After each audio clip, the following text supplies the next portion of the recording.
What's going on, everyone, and welcome to a brand new episode of the official CPT pre-show. No neutral. Brian, did you like how I did the little, you know what I'm saying, the little shield? I like it. You're making me look bad every time you do it, but I respect it. I respect it. You're repping for the set here, Rob. How you doing after this long break we've had? It's been a little bit of a relaxing break from the CPT action, but we still remember all the highlights that went down that last event because it was definitely a good one. Oh yeah, it definitely was. And I'll tell you what, Brian, I am feeling refreshed, and I noticed, of course, you up here, you looking like the super Hollywood one with your new sponsor and everything, CLG. I see they put it in your contract that you had to go back to the old school clean cut, Brian Neff. You looking like you're 19 years old over there right now. But Brian, you know who else is looking clean out there and always holding it down for us on the mic? Are people over there at Capcom Fighters Japan, bringing us to our Japanese audience. Shout out to all of our fans and everything over there in Japan. Of course, we always appreciate you. But Brian, speaking of Japan, that is the last event that we had before, of course, now having South America West. It was the best region in the world. It was the highest concentration of talent that we have in CPT Japan. And bro, who ended up taking it? Of course, one of the Japanese fighting game gods. And of course, my man actually, he does it with Cody, no less, Brian. Explain this to me. I mean, because I feel like you're somebody who shares a similar mentality that he has, it seems like. Maybe your whiff punches might not be quite as good because you've been dash punching for years instead of playing actual footsies. But, people going with the Codys of the world, going with the Oros of the world. What's going on here, Brian? Are you trying to suggest that Momochi is doing it for the low tiers by switching to Cody? I see what you're doing here. You're doing the toss up right here. There's better options. There's better options. But are there? No. Let's see here. Momochi is a man who's known to pick the tool for the job, but it does warm my heart a little bit to see Momochi qualify for Capcom Cup in 2022 using Cody, because that is the character, us OG 09ers here will remember back in the day when Momochi showed up at CEO tearing it up with Cody back in Street Fighter 4 years, a decade ago at this point. He's been known for Cody back in the Street Fighter 4 days for a long time, but since then Momochi he's a Capcom Cup champion, an Evo champion of Street Fighter 4, and in Street Fighter 5 he's always been evolving with the times. He doesn't really stick with one character for too long, and sometimes he does with the throwbacks. We saw in the 2021 season he was rocking Ryu for a lot of these matches, as well as Seth and Zeku and other characters as well. He kind of reminds me of, like, I don't know, I don't want to call him like the Batman of the FGC, but he maybe of the Japanese community at least, because he seems to always just pinpoint his strategy for that event, stick to it and get the job done. This time it was with Cody, and he took it all the way to the finish line. And no, Cody is not he's not a I don't know, how do you describe it, a low tier pick trying to be no, not at all.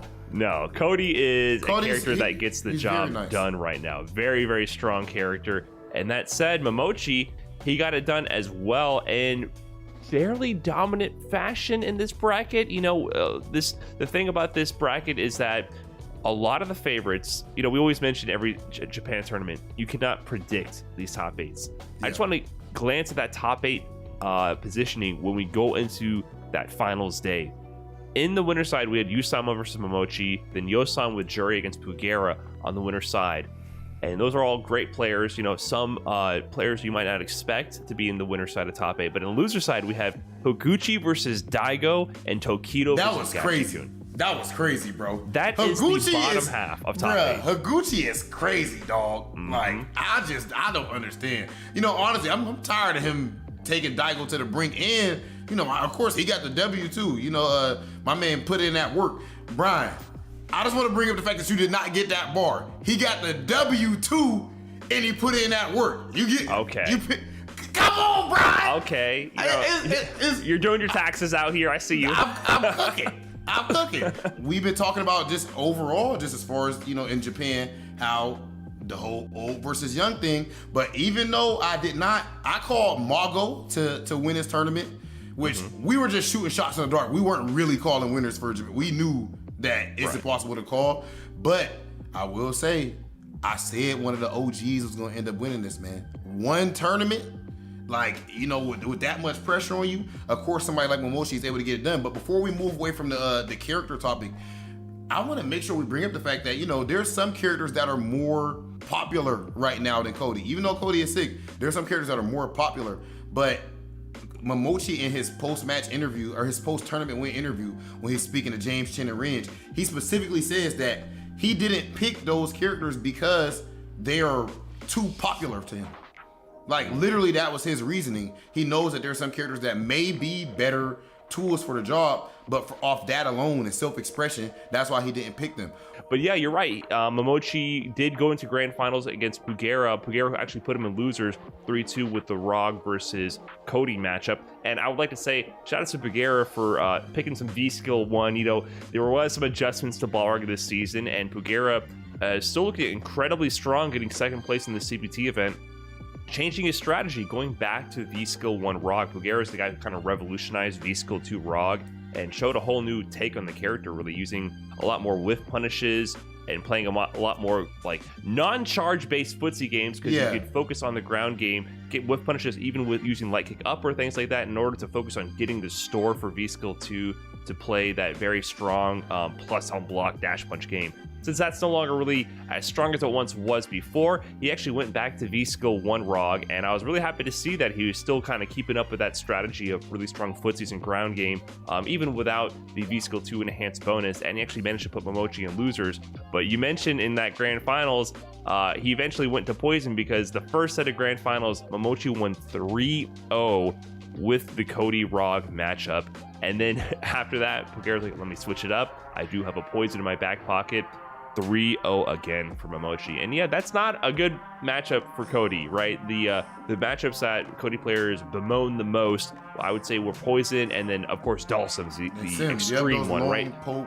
But the characters that can keep at a distance, Cody has a hard time closing that gap. Even if you have something like EX Zonk, you know, they can potentially just interrupt it on the way in. You waste your bar, you waste your shot to get in. So I think this is just a case of someone being more prepared for the matchup at hand. Momochi, he's been rocking that Cody off of the Topanga League, doing extremely well in that, and now he's qualifying for Capcom Cup with the Cody. We talked about how Momochi ended up winning the overall tournament, but outside of just that, I want to make sure we bring up, it's kind of like, it may go in one ear and not the other for people at this point, like when we say this is the best region in the world, because we don't ever really, like, people don't explain why. And I think looking at this bracket, let's just bring up some of the people who were missing from this top 8.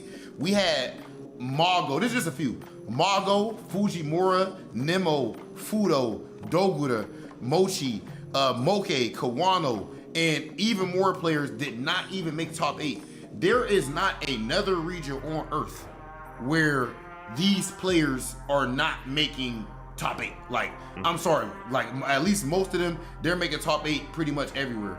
And outside of just that, or winning first place. I'm glad you add that in, that's true, or actually winning the tournament. So to not make top 8 just shows how ridiculous it is. So I want people to just fully appreciate the significance of what we're seeing. Last thing I will bring up as far as Japan is, you know, not to say correlation implies causation, but Pugera makes grand finals and he's pretty much exclusively using Balrog. Momochi makes it all the way up there, of course, wins the tournament using only Cody. And Gachi-kun going with the Rashid exclusively, makes it all the way up to losers finals, beating a whole lot of amazing players. You know, we're seeing Higuchi and Daigo in top 8, Gal exclusive players for this tournament. I really think there's something to be said for not just switching to the best character possible all the time, and for actually going with the character where you know everything in and out. Like sometimes when it comes to that base character, even if it's a bad matchup, if you really just know that character in and out, been playing it for years, then that might be the best play. I feel like those players typically do better than those who try to go for a whole lot of counter picks. And that actually transitions beautifully into our next topic. Because Brian, I saw you make top 8 at this tournament known as CEO down in your original home state of Florida. Of course, I gotta say original because you Midwest in the end of the day. And you use Oral to get into the top 8, exclusively Oral. Congratulations. That was godlike. Thank you. That was godlike, man. But of course, you know, I feel like you're doing it for the content. You're not trying to bust out the ball rock and then you go up against Kudo in that top 8. Let's start there as far as our CEO recap, bro. What's going on? Why the Oro all the way to top 8? And why the Oro going up against Kudo instead of going for the ball rock, which I think is a much better matchup? First of all, I am tired of people saying doing it for the content. That's what you're doing. That's not what's going on here. I'm doing it for the soul.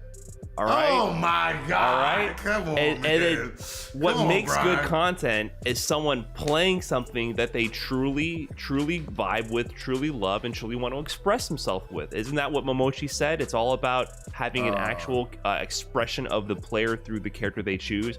That's where I am with Aura these days. It is not for the content. Trust me. Listen, the last thing I would do is play something I don't want to play because you guys go, oh, wow, that's so cool. Oh, Tengu Stones. Oh, Brian, that's so interesting. Nah, it's because I want to activate V-Trigger and I want to rob some fools. That's just what I genuinely want to do. All right. So, yeah, you know, I was rocking the Aura a bit, and I've been trying to bring the ROG back in for the counter picks. It just so happens to be that this weekend mostly Oro I felt was actually the right pick. I'm in the groove with Oro right now. I'm not really in the groove with ROG as much. It's showing. It's showing. You're playing godlike with him. Thank you. But yeah, once you get double perfected, it might be time to try a different pick. Kudo, Chun-Li. Kudo is an amazing player of that caliber. Once you hit that kind of matchup disparity, ROG was the better pick. But I'll tell you the secret what went down. I actually played Kudo in a long set the day before. I didn't know we were gonna meet up in top 8. We played like 20 games. Yeah. I beat him like 7-0 with Oro, and then he beat me like 10-0 with Chun-Li after. So I kind of taught him the matchup the day before. The set ended. The set ended like 11-8 in his favor. Like we played a long set, so I kind of showed him the ropes with the matchup, and then he kept that in his back pocket. But yeah, went with the ball rig in the end. Maybe could have done better with that. Got a game with ROG, but you know, stuck with your guns to have some fun. But yeah, CEO was a lot of fun. Speaking of that top 8, the entrances. How do you think those entrances were this year? Oh man, okay, yeah. Let's do it, yo. Let's rank the entrances. First off, everybody on YouTube or on Twitch, who had the best entrance? Or you could rank it top 2, top 3, whatever you want to do. For me, I was conflicted, man. I was trying to decide, and it was so tough for me. It had to be out of yourself. And I'm not just saying that. Yourself, Smug, and Minna. Yes. I think everyone had you and Smug as top 2, but I feel like Minna's was underrated, so I want to start with his, bro. It was. That was actually godlike, the way he came out with and then the best part was like the can roll. Bro, if the cameraman gotta pan back it, like, you know. They didn't communicate well. So yeah, Minna comes out. Minna is just always a showman. I feel like he always brings the energy. I love seeing him show his flair and his attitude. Like he's very expressive, even if it's not like an event like CEO where it's kind of like everyone's gearing up to do a big entrance. He's always showing his heart on his sleeve, and his passion is always showing through, and so he always brings the hype and energy. But yeah, he did the birdie can, chug the drink, throw the can on the ground, but I feel like he didn't wind up enough to give the cameraman an advance to know what's going on. He did it a little bit too fast. Like it was just too smooth. Like he should have winded it up a little bit to be like, hey, like, watch the camera. So he threw the can down the walkway to follow behind the can to the stage, just like Birdie does. And I thought that was a sick idea. I thought it was awesome too. But yeah, if the camera had zoomed out and it would have looked so sick. He needed to telegraph it a little bit more. I mean, the cameraman did amazing work on a lot of the entrances, and he's doing it on the fly. They ask you like 5 seconds before, "What are you doing?" And then so the guy has to do like 30 entrances for the whole event. You know, he has to catch you in the moment. So shout out to the cameraman. We don't want to rag on him too much. I wish that no. Of course, he bodied that, and you know, and of course, one of the entrances where I feel like he did some of his best work was, of course, the CLG Big Brian entrance. It was very surprising for me to see you do that pose, man. Like, what? I had to study like his V-trigger animation, like what hand pose does he do. So I came out and I did the Tengu Stone activation, And yeah, I had to look at his finger positioning. Then I was doing the Oro crouch strong. I stayed standing for that one. I was like, what does he do with his fingers? Yeah, so, yeah. I totally stoned up the crowd a little bit. The cameraman made it look way cooler than it was. After I watched it back, I was like, all right, good job. You made me look not too crazy. Yeah, and then you had the whole turtle shield going on and everything, bro. Like, that was actually OD. Did you consider anything else entrance-wise? That was the one thing I had considered. I mean, that was what I was stressing more than Kudo. I mean, the moment I made top 8, I was like, man, I have 12 hours to figure out what I'm doing here. So once I landed on that idea, I was like, yeah, I gotta just stick with it. So you didn't like I went shopping. You might have had the best interest. I think it's out of you and Smug, and I'll let you break down Smug's. But you didn't like the idea I had sent you on Twitter, like you could do the classic third strike image that we all like from Oro with the robe when he's doing a little sweep or something. I thought about it, and then I also thought I would rather not be barred from every tournament in the rest of history. So I put on my little robe there. I tied my arm behind my back. I felt the wind, felt some breeze. No, don't tell us. Never mind. After that, I was like, this might not work out. Okay, yeah. So Smug's entrance. Smug. How did you feel about that one? He bodied that. Well, Smug had a lot to live up to because he's had some big CEO top 8 entrances before. So how do you top it? By just getting more people to be involved and carrying you out to the stage. So everyone comes out. Remember they're doing the coffin dance. They came out. They start doing the coffin dance. He sets up. He does the trust fall into the posse there, and they carry him out to the stage. And yeah, of course, Smug's a showman. I thought that was the most hype entrance. The easiest one to sell, right? Is just visually, boom, right there. You get the idea. So I thought Smug had a great plan, and they executed it very well, because it could have gone bad. They could have just dropped him on the ground at any moment. These are not trained professionals here. I saw the group. He didn't like, break. You guys carry me. It was a real trust fall. Like, he didn't like flinch up or nothing. He trusted it. Right. I almost wish they just missed him. That would have been do a real coffin dance there for a little bit, and see how he played after that. But no, it was a great entrance. I think Smug might have had the best one. I think it was executed well, caught on camera well, and it was hype. Speaking of the best entrances, we also have to make sure it is a tournament in the end of the day. As amazing as the production was, shout out to CEO for that. We also need to make sure we talk about the best player in this tournament, and it was, of course, none other than the champion, who was the champion of Combo Breaker as well, none other than X-Set's very own Adam. The best player in America is apparently, if I give my opinion, that he's the best player in the world, then people are gonna. He's the best player in the world too. Woo! Him or Mr. Crimson. I say that they're tied right now. None other than Adam, bro. He is looking unstoppable right now, man. Like, let's be real. Top 8 for whatever reason. Hold up. This is one thing I'll say about however this tournament is seeded. Why is Punk and Adam, why are they fighting each other in winner's side top 8 before winners finals? I disagree. Listen, don't kill me. I disagree as well.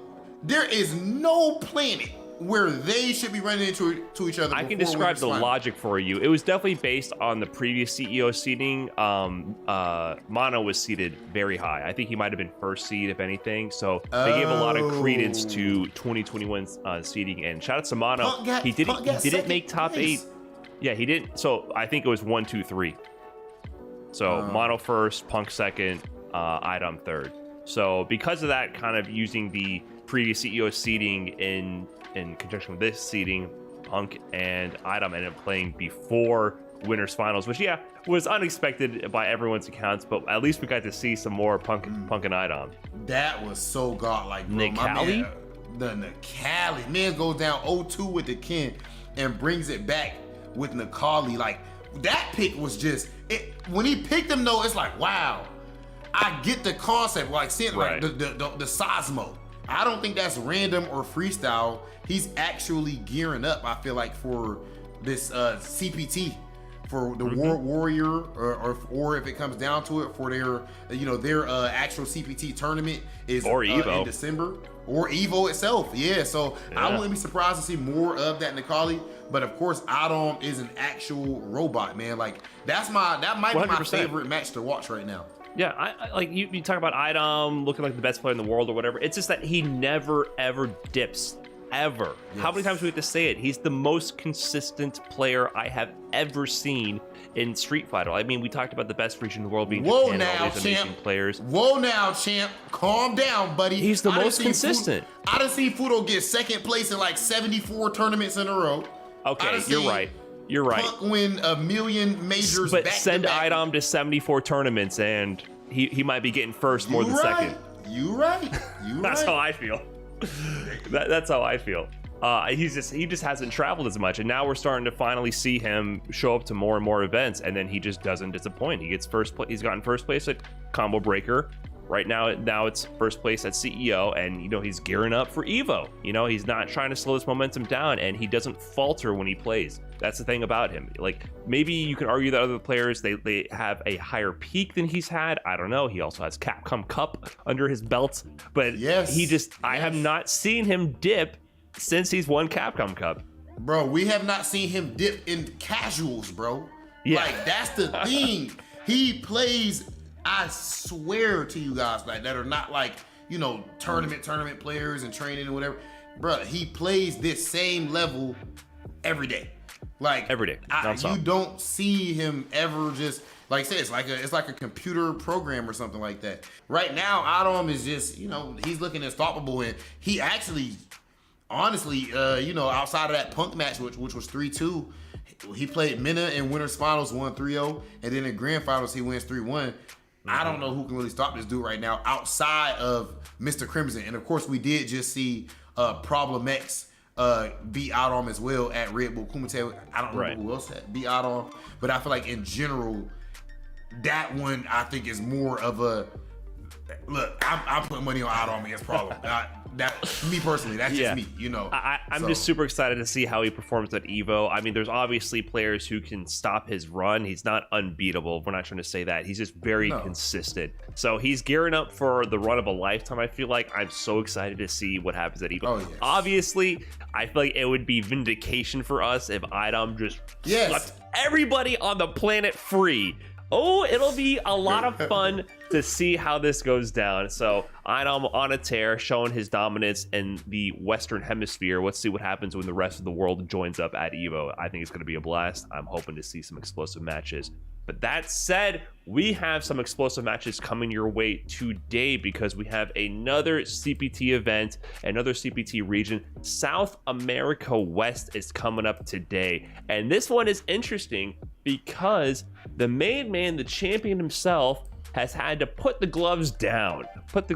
He Nero the Boxer, one of the original Street Fighter V Balrog players who I've shared a lot of tech with, learned a lot from him as well. He had an amazing run in the 2021 season. He's not going to be able to attend this event. I believe he has a job that's forced him to move. He's moving on to do his thing. Shout out to you, Nero. Congratulations on making plays IRL. But that said, it's kind of open the gates here. He is coming back for 6.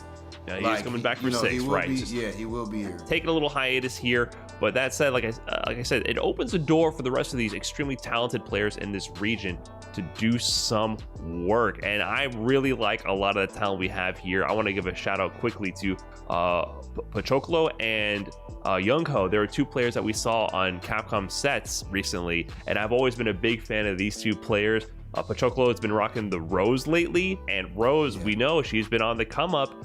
She's gotten a decent amount of changes in this meta, which allow her to keep her pressure going, extend her combos a bit more. So, you know what? I feel like without Boxer in the picture, their main representative of Balrog, that's actually a really good sign for a Rose player, because I think only the hard counters like Balrog kind of stop her this season.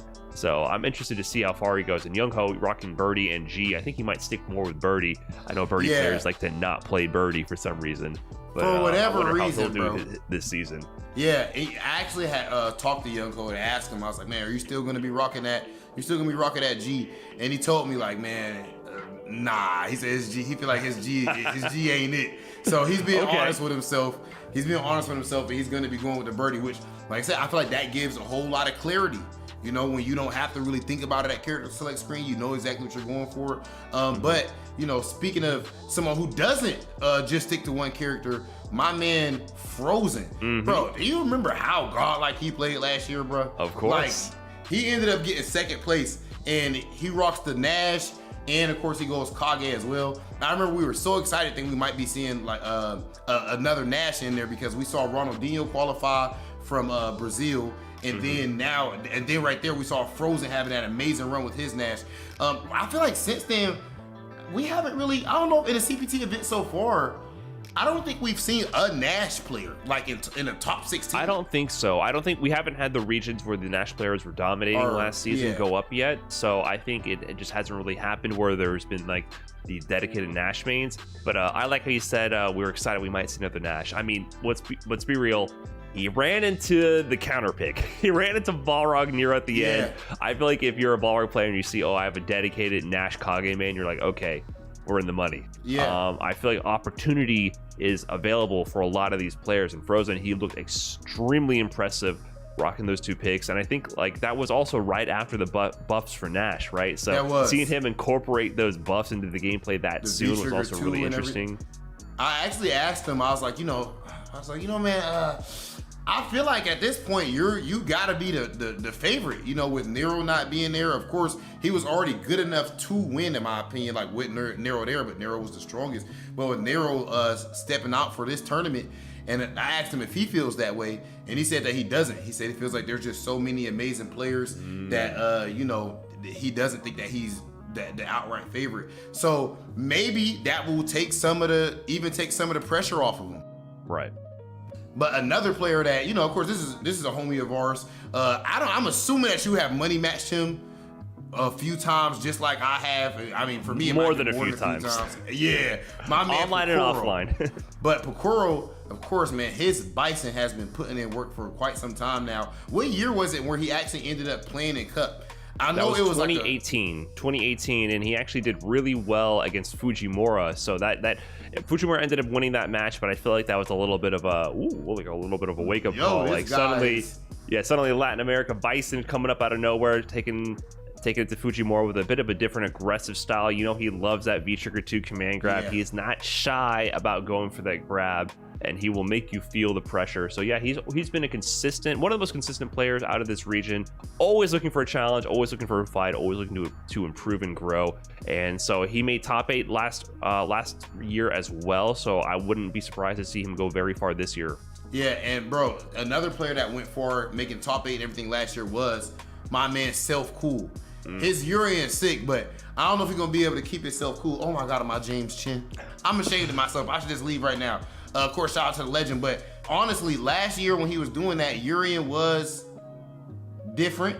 You know what I mean? A couple things may have changed. I feel like he got on a different suit. Urian still has his offense. He still has his ranged capabilities.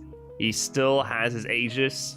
I can't give an overall analysis. I do feel like some of his even to bad matchups got worse. I can say that for sure. But once again, I think a lot of Street Fighter V and a lot of this meta comes down to the numbers game with the matchups. If you don't run into those matchups where those tools are required, what matters if they're no longer relevant, right? So I would not be surprised if Self-Goal still rocks the Urian and does good with him in this bracket. I mean, he's still an incredibly strong player, and Urian still has incredibly strong aspects to him. So if he doesn't need those tools, maybe he still gets the job done. So I wouldn't be surprised at all to see him go far in this top 16. That said, if you want to get in on this Capcom Pro Tour action, please be sure to head on over to CapcomProTour.com. It's not just South America West. We have a lot more regions coming up. Check if your region is there available and register today for your CPT event for your shot at the Cup. Yes, and another way for you to get into Capcom Cup is, of course, the newly minted World Warrior program. These are a series of monthly tournaments, 26 regions worldwide for you to get in the Cup. If you want to go through the gauntlet, get that work in, and of course enjoy yourself, make sure you enter World Warrior, and there's more information for that at CapcomProTour.com. That said, guys, we have an amazing top 16 coming your way. We're going to see a new champion no matter what for this CPT event. Nero the Boxer is not in attendance, but we still have the best of South America West. Please get ready to sit down and enjoy the show. We have top 16 of South America West.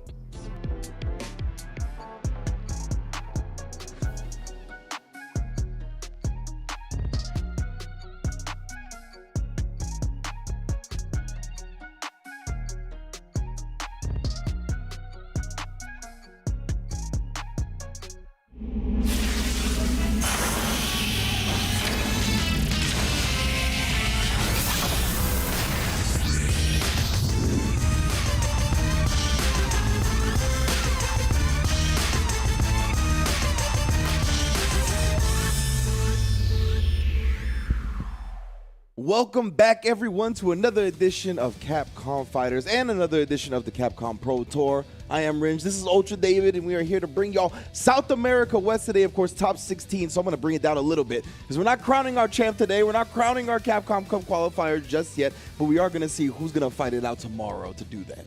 We have 16 players from across the western side of South America. We have 8 from Argentina. We have 6 from Chile. We have 2 from Peru. That's who's made it into this top 16.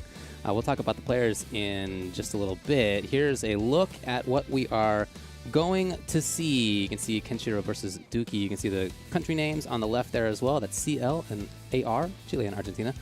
Chaos and Darlan. Then we'll have Frozen versus Shaka. Then we'll have Self Cool versus Youngho. And in that lineup right there on the winner's side, we have players who have done well in CPTs in the past and in tournaments, not just in South America, but in South America as well in the past many times. Yeah, most definitely. We've seen a couple of them show out at the Intel World Open and various tournaments that they can get their opportunity to do so. So we're looking for them to shine today as well. But of course, we have a whole losers bracket side of the top 16 that we need to take a look at as well, with Rodrigo, David, Napoleon, Patada, and all kinds of dope players here that we're going to be seeing battle it out.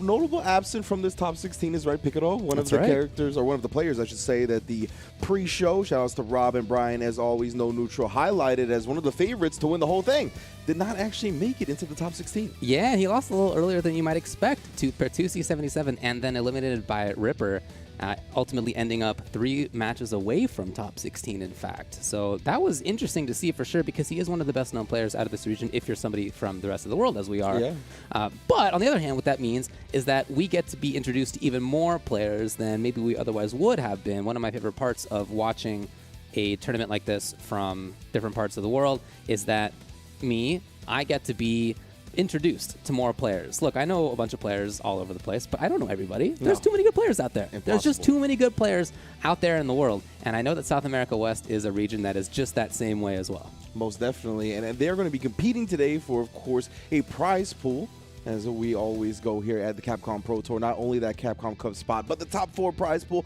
of the $5,000 payout. So all of our players are going to be looking to get that lion's share, that big chunk of change on their way to that Capcom Cup, which, I mean, is a whole different story. You know, they're all going to be vying for that as best they can. And yeah, as you mentioned, David, this region has always brought explosive Street Fighter, and I'm looking forward to today because they have only gotten better as a region as a whole. And as we can see that with the absence of some of our more notable players, that just shows how much the region has really improved, and in general, how much of a threat the entirety of it is now, not just a few selects that we have had the privilege of getting exposed to. It's true. You know, just that CEO just recently, I was talking with some players there who have a lot of experience with the South American scene, some guys who have done a lot of work in the Peruvian scene specifically, but they were talking a lot about how that scene just has so much talent, not just in Street Fighter, but of course in Street Fighter as well, many other games too, and how this chance right here, as well as others that they're trying to work on, are important for letting the rest of the world know how much strength there is in this region. So I'm very excited to be able to see that. We are expecting as well a lot of different character diversity in this, just going down the line. We saw a bunch of them. I don't know if there's going to be more than just a couple of repeats throughout this entire top 16. So it should be a really fun one to watch. Most definitely. And I know this first one I'm very much looking forward to. I know you are as well. It's going to be Kenshiro versus Duki to start it up. And Kenshiro rocking the Akuma and Duki rocking the Bison, right? So 2 known characters, 2 legacy Street Fighter legends, honestly, on the matchup here. But I want to see what the tail of the tape is going to be between the 2 players themselves, right? Akuma versus Bison. I want to say Bison probably pretty good in this season, right? Obviously, as the V skill absorbed, we see less and less of Akuma, but that just means the players that have stuck with them are more dangerous than ever. Look, I think that Akuma is still strong. I don't think that he's so strong that if you're the kind of player who's trying to pick the very top 2 to 3 characters, that he's what you go with anymore. But if you're an Akuma fan who just likes the character and wants to win, for sure you can do it. He's still very good, definitely capable of doing that. Duki said that this is, in fact, his first fighting game that he's taken seriously. Okay. So he's been playing it since 2016, which at this point is forever. But I always think that that's cool to see players who are coming into the scene and continuing to improve and do, you know, as well as they can. And for Kenshiro, who's playing for Team Black Esports, he says that he's very happy to be in the top 16 and he hopes to leave everything in the game. Oh, that's what I like to hear. Everybody leaving it all out on the battlefield because Yeah. that's what they're going to have to do to make it into the Capcom Cup, right? They're going to have to peak and perform better than they ever have. And yeah, as you mentioned, Dookie may have started with Street Fighter V, but I've seen his name around the block for quite some time now, right? So it's dope to see how much he's performed well in that upper echelon of fighting games, and I hope he continues to do so. That's something I always look forward to seeing, is how these players that really start with one game progress and hopefully stay in the community and go forward. So we'll see that in the Street Fighter VI future. But right now, we need to qualify, or we need to decide who is going to qualify for Capcom Cup on that Street Fighter V. Loading in here on the Street Fighter Duel stage. On a real shiny Akuma. Yeah. Reflective Akuma. My silver. Dookie, 9th in 2021 for the CPTs. You mentioned he's been in situations like this before. Ooh, and the Fierce are able to put a stop to him. So he's going to need to try to do up against the Bison. He doesn't want to stick his hand in the blender too early with the Devil's Reverse. Good to see the little interruption there. My goodness, they didn't want to even contest that and ended up getting crossed up with the EX Devils. Oh, no. Oh, sick. Interesting. Into the other side? No. Well, gets a little reset. Wow. And then maybe worried about DP. Yeah, respect him a little bit. A good early bet. Wow, I can't believe he didn't get the landing right there. But forward Fierce just backs up a little bit, sees if he wants to press after. Oh, man, look at this patience. Just stared at him. To be fair, for Dookie, there's not a lot of reason to do anything. Look at him. He would take the grab. Yes. Oh, man knows he can't eat another one, though. Oh, and the scramble. Favors the one who has just slightly more health. Yeah, good stuff from Dookie right there, closing it out, pushing out. Oh, all right. Here she put the V-skill out there to absorb the Devil's Reverse, but ended up getting the follow-up anyway. There's Dookie. Finally, no. Control. Right, just very strong. Oh, here's the punish. Yeah, just backing up right now. Kenshiro, I know he wants to put the wall up because Bison obviously going to be advancing forward with that life deficit, and that's one way to do it right there, right? Nice confirming to the target combo. And again, oh, cutting him off at the pass with a slide too. It has the V-trigger, so he knows he's looking to activate it. Absolutely right. Block confirmed.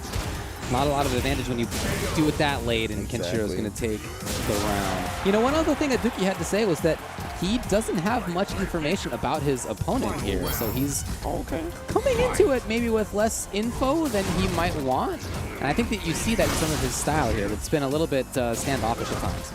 Yeah, some of these decisions, right, where you're talking about how he was looking for the DP on the restand on the scissor kick, right? He's really trying to get a feel and not be too risky with the Akuma player early. Of course, this is the first of two.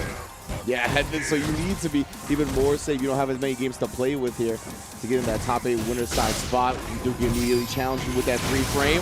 Oh, and then pushing the V-shift as well. Yeah, there was a little window there for a DP to come out. Oh, no! But not punished. Oh, my Come man. on! Teleported straight through it right there. Didn't have the EX. Follow it up, or have an EX bar now, spins it on the scissor kick, and then just chases him down. Kenshiro try to get his space back, probably maybe looking for fireball, activate range, or just something to get slowed down in the neutral a little bit. I do think it's interesting that we saw in Dookie's playstyle, considering what he said about not having much info, that in the first round, he put that little window there of, if you want a DP, you can do it here. Like, I'm not going to take this risk. And then by the end of that first game, the chase at the very end, the dash forward, when the big stolen turn, you can see that he's adapting. He's like, okay, now I'm kind of getting a feel for how wild the Akuma player wants to be when they're willing to bust out with the reversals. And because of that, Dookie calculating effectively so far, 1 game away. There's been a lot of backdashes there. He's noticed. Try to get the whip punish. And you can see even that still not committing to a lot of anti-airs. We've seen the demon flips. We've seen the air fireballs go uncontested. Maybe we'll confirm for Kenshiro. Yes, he's got the full corner. Again, not contesting the Devil's Reverse either, and even taking the plus frame to the back zone. My goodness, I don't know what that back fierce was about on Wake Up. Either way, though, now the EX gonna try to oppress, but nice, the fireball, maybe bringing the hurt box back just a little bit at the start. Dash and activate. Oh no, he ended up dropping the combo. Yeah, Big keeps plus. the plus frames with the EX, and all that gray life, that chip, actually resulted in a throw that did enough damage to kill. So match point for Dookie. Winner here will make it into the top 8. We'll see him tomorrow. Oh my goodness, yeah, Dookie really starting to catch on to the rhythm now. You got the crunch counters, just a slight commitment on that jab. Oh, but cut off at the pass. He's been confident in that dash. Kenshiro starting to adjust perhaps. Yeah, he's really pestering here. Finally brings out the V-skill. We hadn't seen it yet. Dookie suddenly in trouble. Suddenly in big trouble.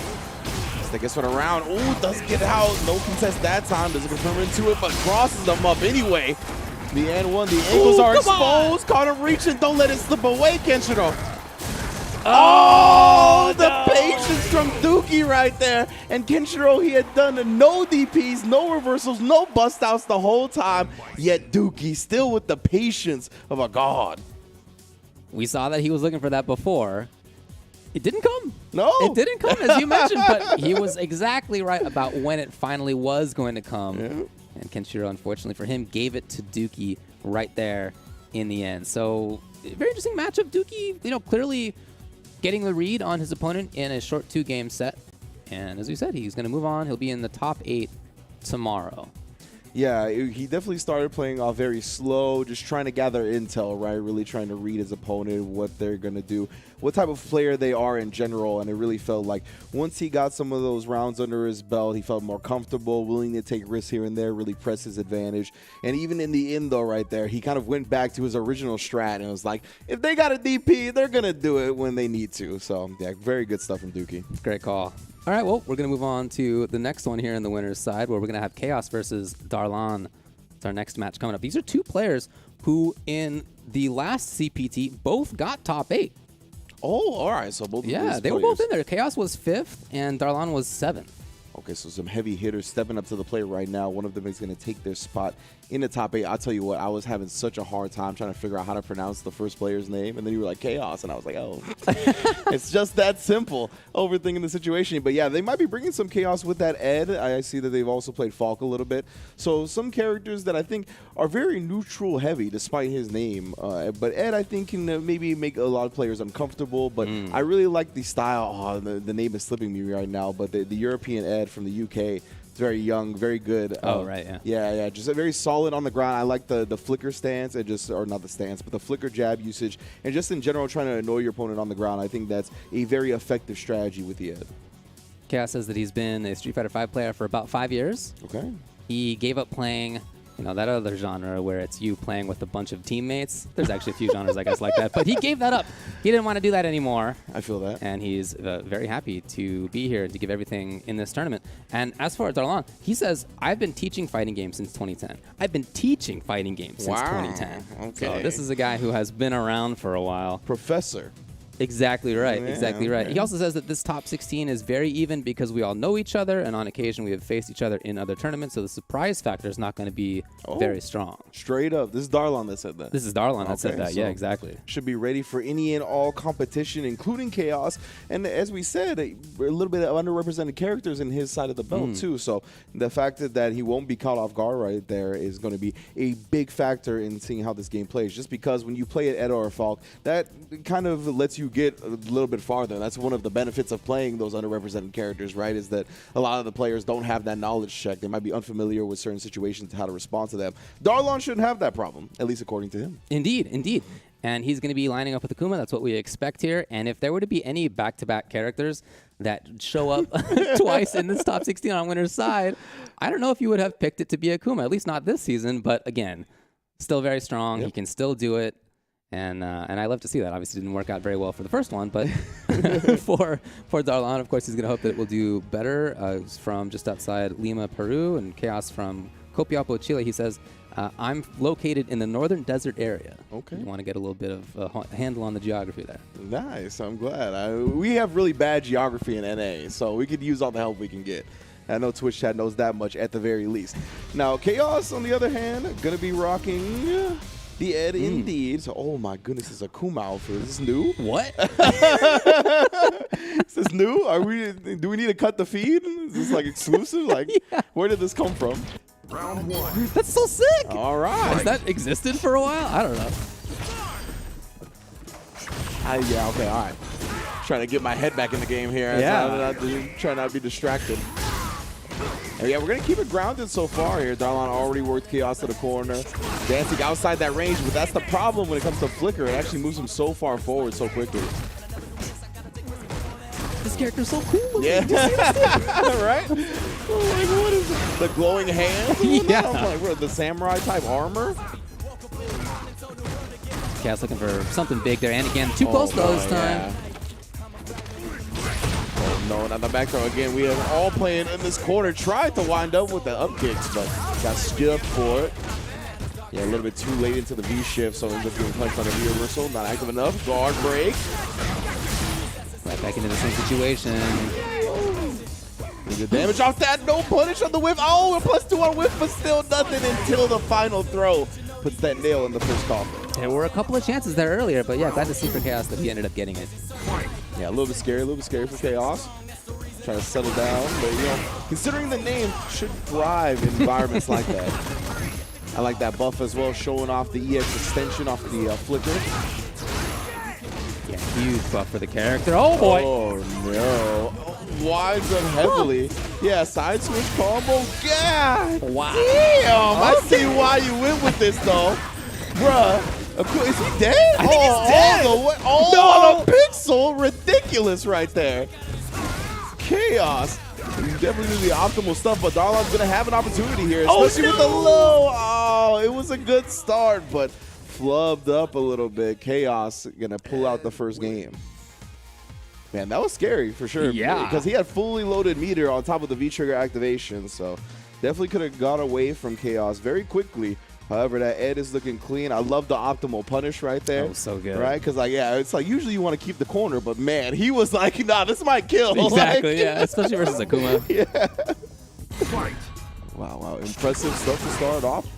And again, yeah, we see that flicker, such a controlled, or such a great move at controlling the neutral space. Yeah, that ground's been hard for Darlon to walk around in. And for Akuma, what you want to be doing in part is walking around with your excellent walk speed. Yeah. You got your nice little whip punish. And that just really hasn't come into play as much. Yeah, I wonder, you can see he's not willing to throw a lot of fireballs from this range. Does it there, but Chaos already showing he might be considering that option as well. And then the easy confirm after that. Man, that's good. So good. To be able to get a knockdown there in a situation you did not before, it's so great. Ooh, and it confirms here. Put him on life support, but waking up with Buns, figures the shimmy was coming. He didn't call him out with the low and no cross cut. Might have been looking for that. Either way, Chaos now looking for one more round to advance. Again, that ground has really been problematic for Darlon. And yet he sticks to it. Okay, whip punish. There we go, yeah. Maybe having to back up a little bit further than he was expecting at the start. Oh, no, but he just got caught slipping a little bit right there. Mad damage to Akuma again. Now we got the corner. Catches him being antsy on wake up. Now we got the stun. Is he going to build super on this? Oh, so close. Well, it ends up working out anyway for Chaos. He's going to take it in a pretty quick 2-0. Qualifying for top 8 winner's side tomorrow. And I love me setups where you leave the opponent standing like that, right? Definitely a little bit foreign in terms of when the reversal timing's coming. Obviously, when you get knocked down, everybody's pretty used to when they're going to be able to bust out with their reversal option. But you never know. In those instances, you kind of catch people off guard. They end up flinching and reacting with something like a tech throw, and then that opens up a huge punish. So big ups to Chaos. Going to be moving on to face Dookie tomorrow in top 8. That is a match I'm very much looking forward to. So, unfortunately for our Akuma brethren, both of them falling on their swords and getting smoked into the loser's bracket. Maybe that character sucks after all. So. Right? Like, all right, well, up next, we're going to have UB Frozen versus GS Shaka 22. Again, a couple of players who have been strong for a while in the region. Frozen got second place at CPT South America West 2021. And Shaka got 13th at that event and has done well at other events. There was a recent online event that I was looking at called Hadoken 10th Anniversary that took place in South America, and a bunch of these players were in that. And in that event, Frozen got 5th and Shaka got 4th. We'll talk about some other players who ended up getting second, etc. in that event. In fact, Dookie got 5th as well. So this is just a nice little snapshot of how some players in this region have been doing lately. And yeah, I think that could be interesting as we move into this next one.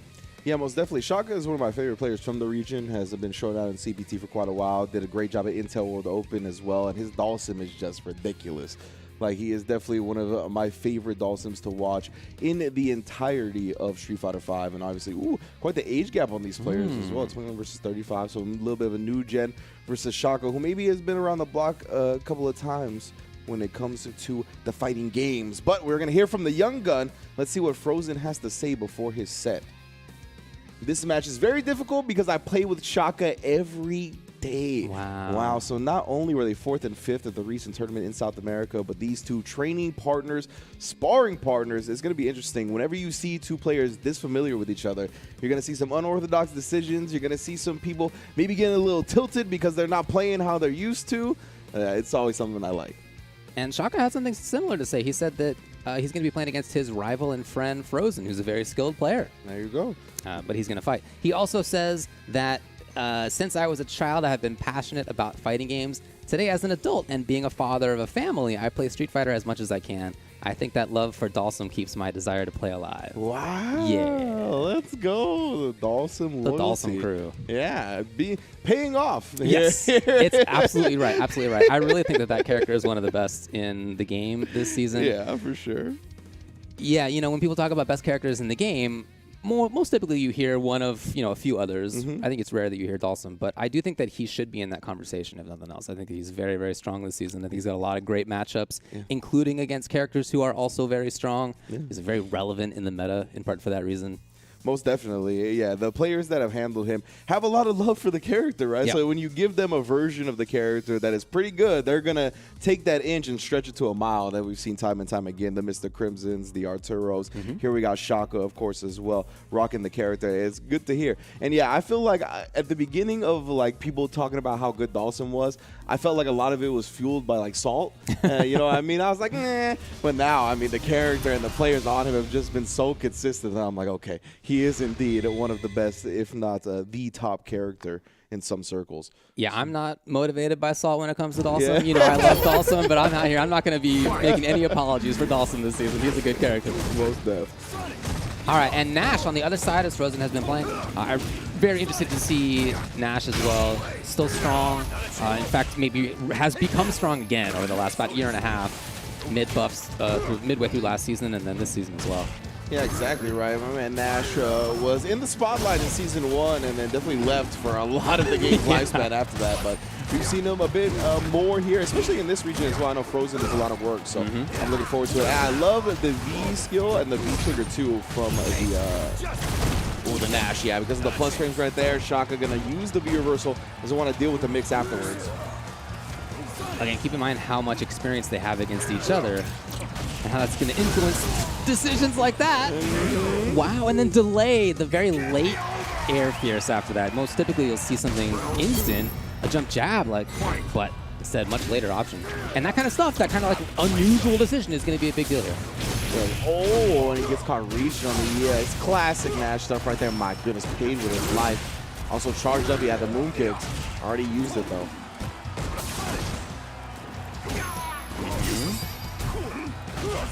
Oh, the soul bot back to back with it. That done so good. Oh, using the +2 on whiff throw, setting him up for a frame trap. My goodness, don't stick your hand in the blender. Ooh. Oh, he did it one too many times, David. Oh, and he's paying with his life. 1-0 to Shaka like that. Yeah, again, I think you saw some stuff in there that was a little unusual. Some of the movement that we saw out of Shaka. I mean, when I've seen him play in the past, he has been a little bit of a frenetic Dhalsim, so it's not entirely out of the way he likes to play.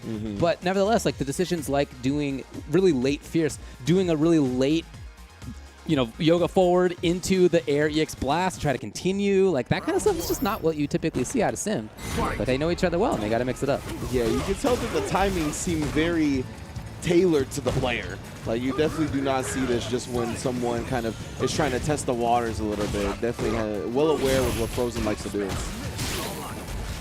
We already in the corner again. Yeah, you can't let Dhalsim play this game. I like that frame trap setup. Ooh, ends up getting counter hit though, and now the tables have turned. Oh, wow. All right, never mind.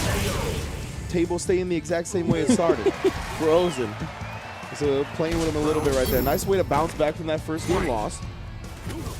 Shaka, of course, always going to say bar on deck. Another how powerful that EX Fireball is. I'm happy to see all this movement on Frozen's side. You cannot let Dhalsim know where you're going to be. I like that, right? We saw Shaka kind of V-reversal in that situation earlier, so instead just taking the throw. You got it loaded up.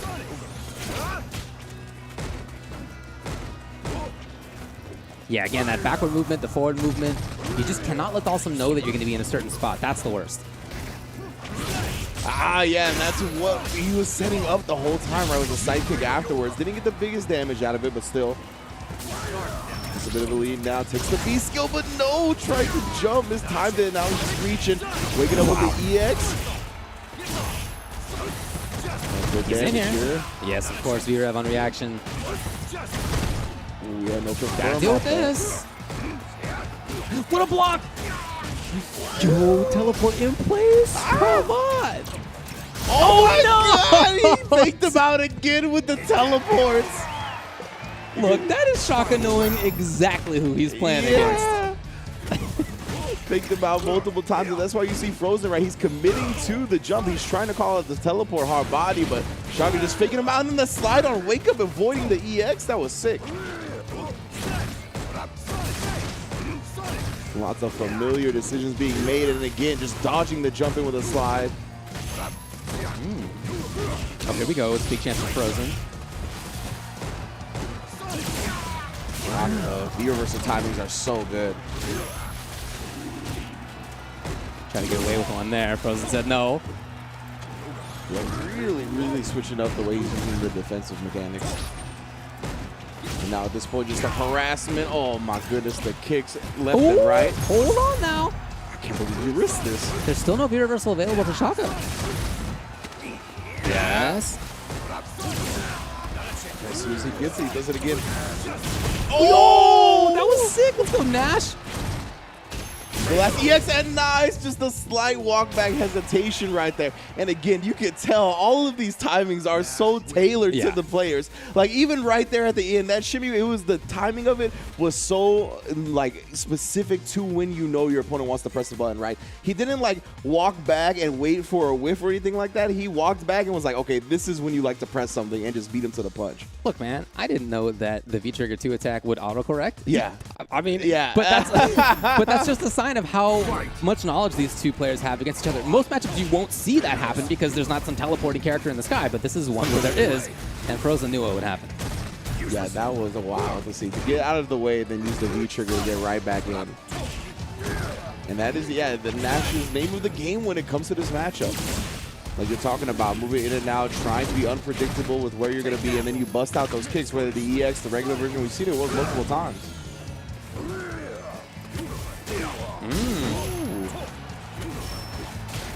Good up again and actually sneaking in past the regular fireball. Yeah, his dash timings have been great. Again, he's just doing a great job at not letting the opponent know where he is. In and out again. Oh, beautiful! Man, these two are so good at the matchup, actually. The timing was so tricky.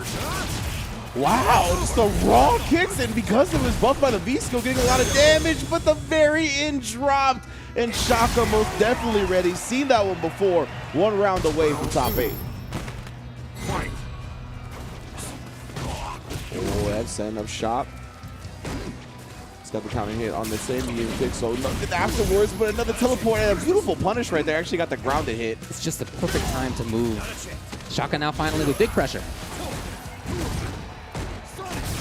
Looking rough for Frozen using the EX, trying to keep his turn going here. Trying to get that momentum back to Shaka. It's so difficult to block and survive these scenarios. Did so for a little while. This is Frozen's turn. This man hit in the toes right there on the drill. Oh, come on. His timings have been so good. Yeah, he starts faking him out with a teleport again. Yeah, if you're Frozen, you're starting to feel the pressure. You don't want to let him set up that shop. Yeah, enhanced kick. Shaka taking the throws. We've seen him be willing to do that a couple of times now. Oh, hits him in the big toe again. Yeah, Frozen's got to run it. One more V-reversal. Okay, no more V-reversal to worry about for Frozen. He can just make it happen if he can get in. Oh, the juggling. Oh, okay, it's okay. Still in the game. Does build the bar for another V-reversal though, so we're back to the full screen. Oh, what? He did medium kick so high up. I can't believe it. And yeah, again, just switching up the rhythm in a very sporadic way. hard to read, most definitely. I mean, that's honestly underrepresenting how difficult to predict that situation was. Like the fact that he just teleported and did the jump medium kick, knowing that that's all he needed to kill, but you don't see Dawson's really bust that out, even in round closing scenarios. Max height, jump medium kick on block. That's like you're dead. Yeah, you're dead. But he knew it. That's like you see the execution error, right? That's when I see that button is when Dawson's trying to teleport and they mess it up. Like you never really see that button to close out a round. But again, that's the type of stuff we alluded to at the very beginning of the set. When two players know each other so well, they're going to have these answers that you just don't see in an average match. So big ups to Shaka and Frozen. Both of them really put character-specific answers to each other's matchups on display. Yeah, I thought that was great to see.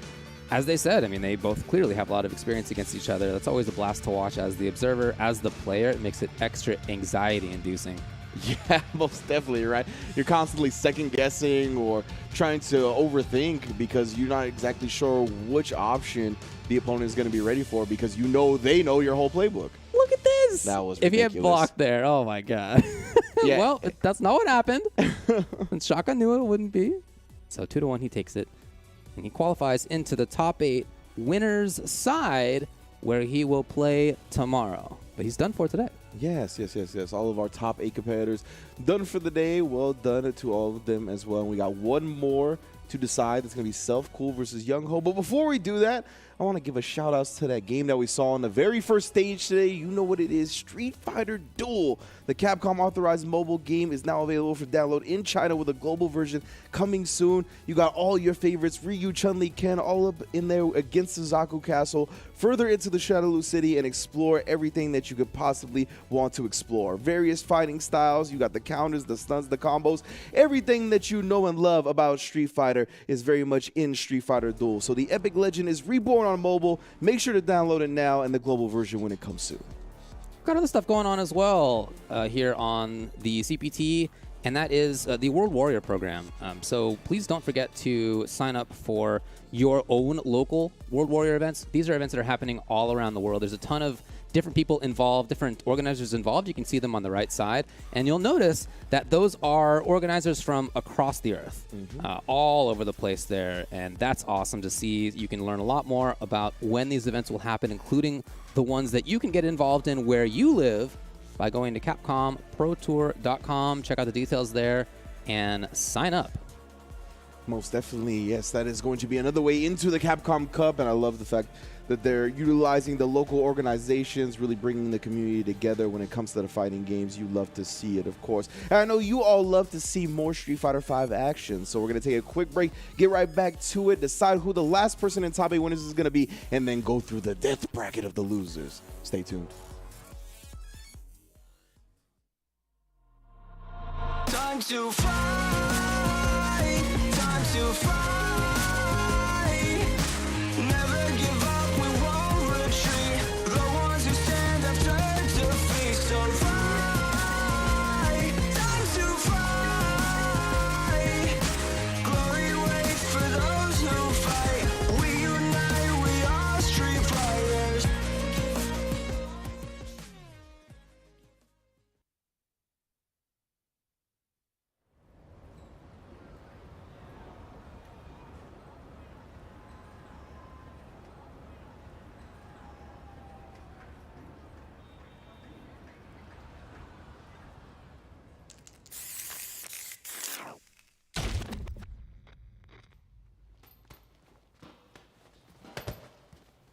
When you go looking for strength, it's not like a game. This journey doesn't have a real ending. Okay then, hope you're ready to begin. If you want to start off on the right foot in this city, hit the streets. Yeah, hey, there I do this. Never fear losing. And when I get up in the game, y'all be improving. A real problem, but I solve them all face proof. And if you think I'm going forward, then you talking fool. Yeah, y'all wanna win, let me spin, boy. I done society, I'm super fly like I'm hanging off the rim, boy. I've been winning for my kinfolk, and I put on for my city from the intro. Fight!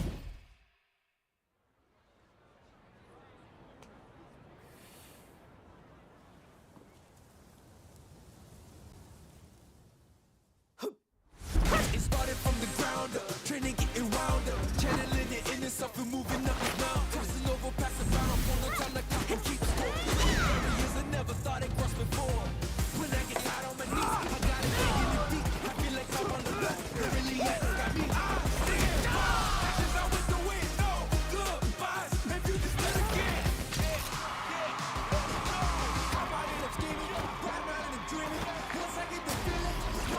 The top player is here. Let me have some fun. Ready? Then show me. This will be a good fight.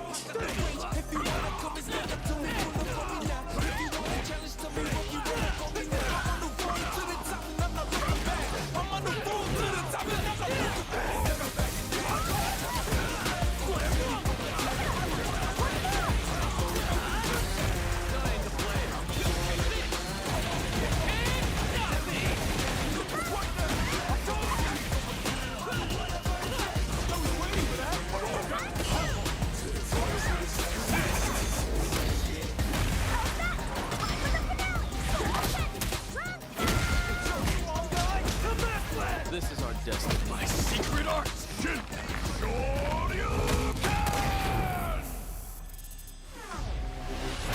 Street Fighter 6.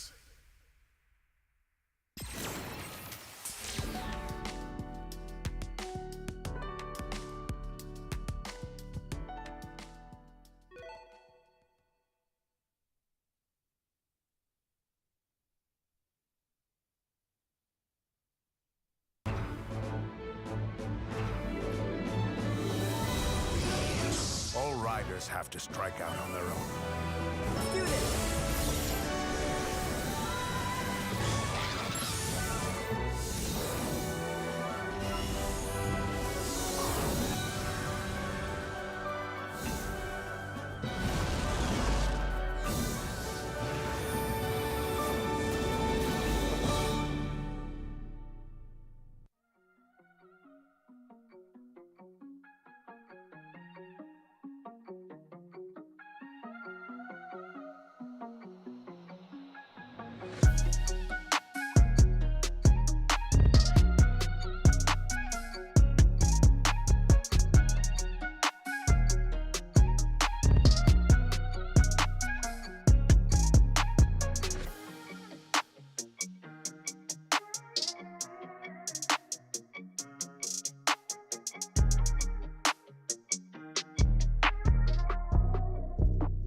We fly down to South America West for the CPT Top 16. You've already seen that on winner's side. We've had 3 people get through. We'll see them tomorrow. They're done for today.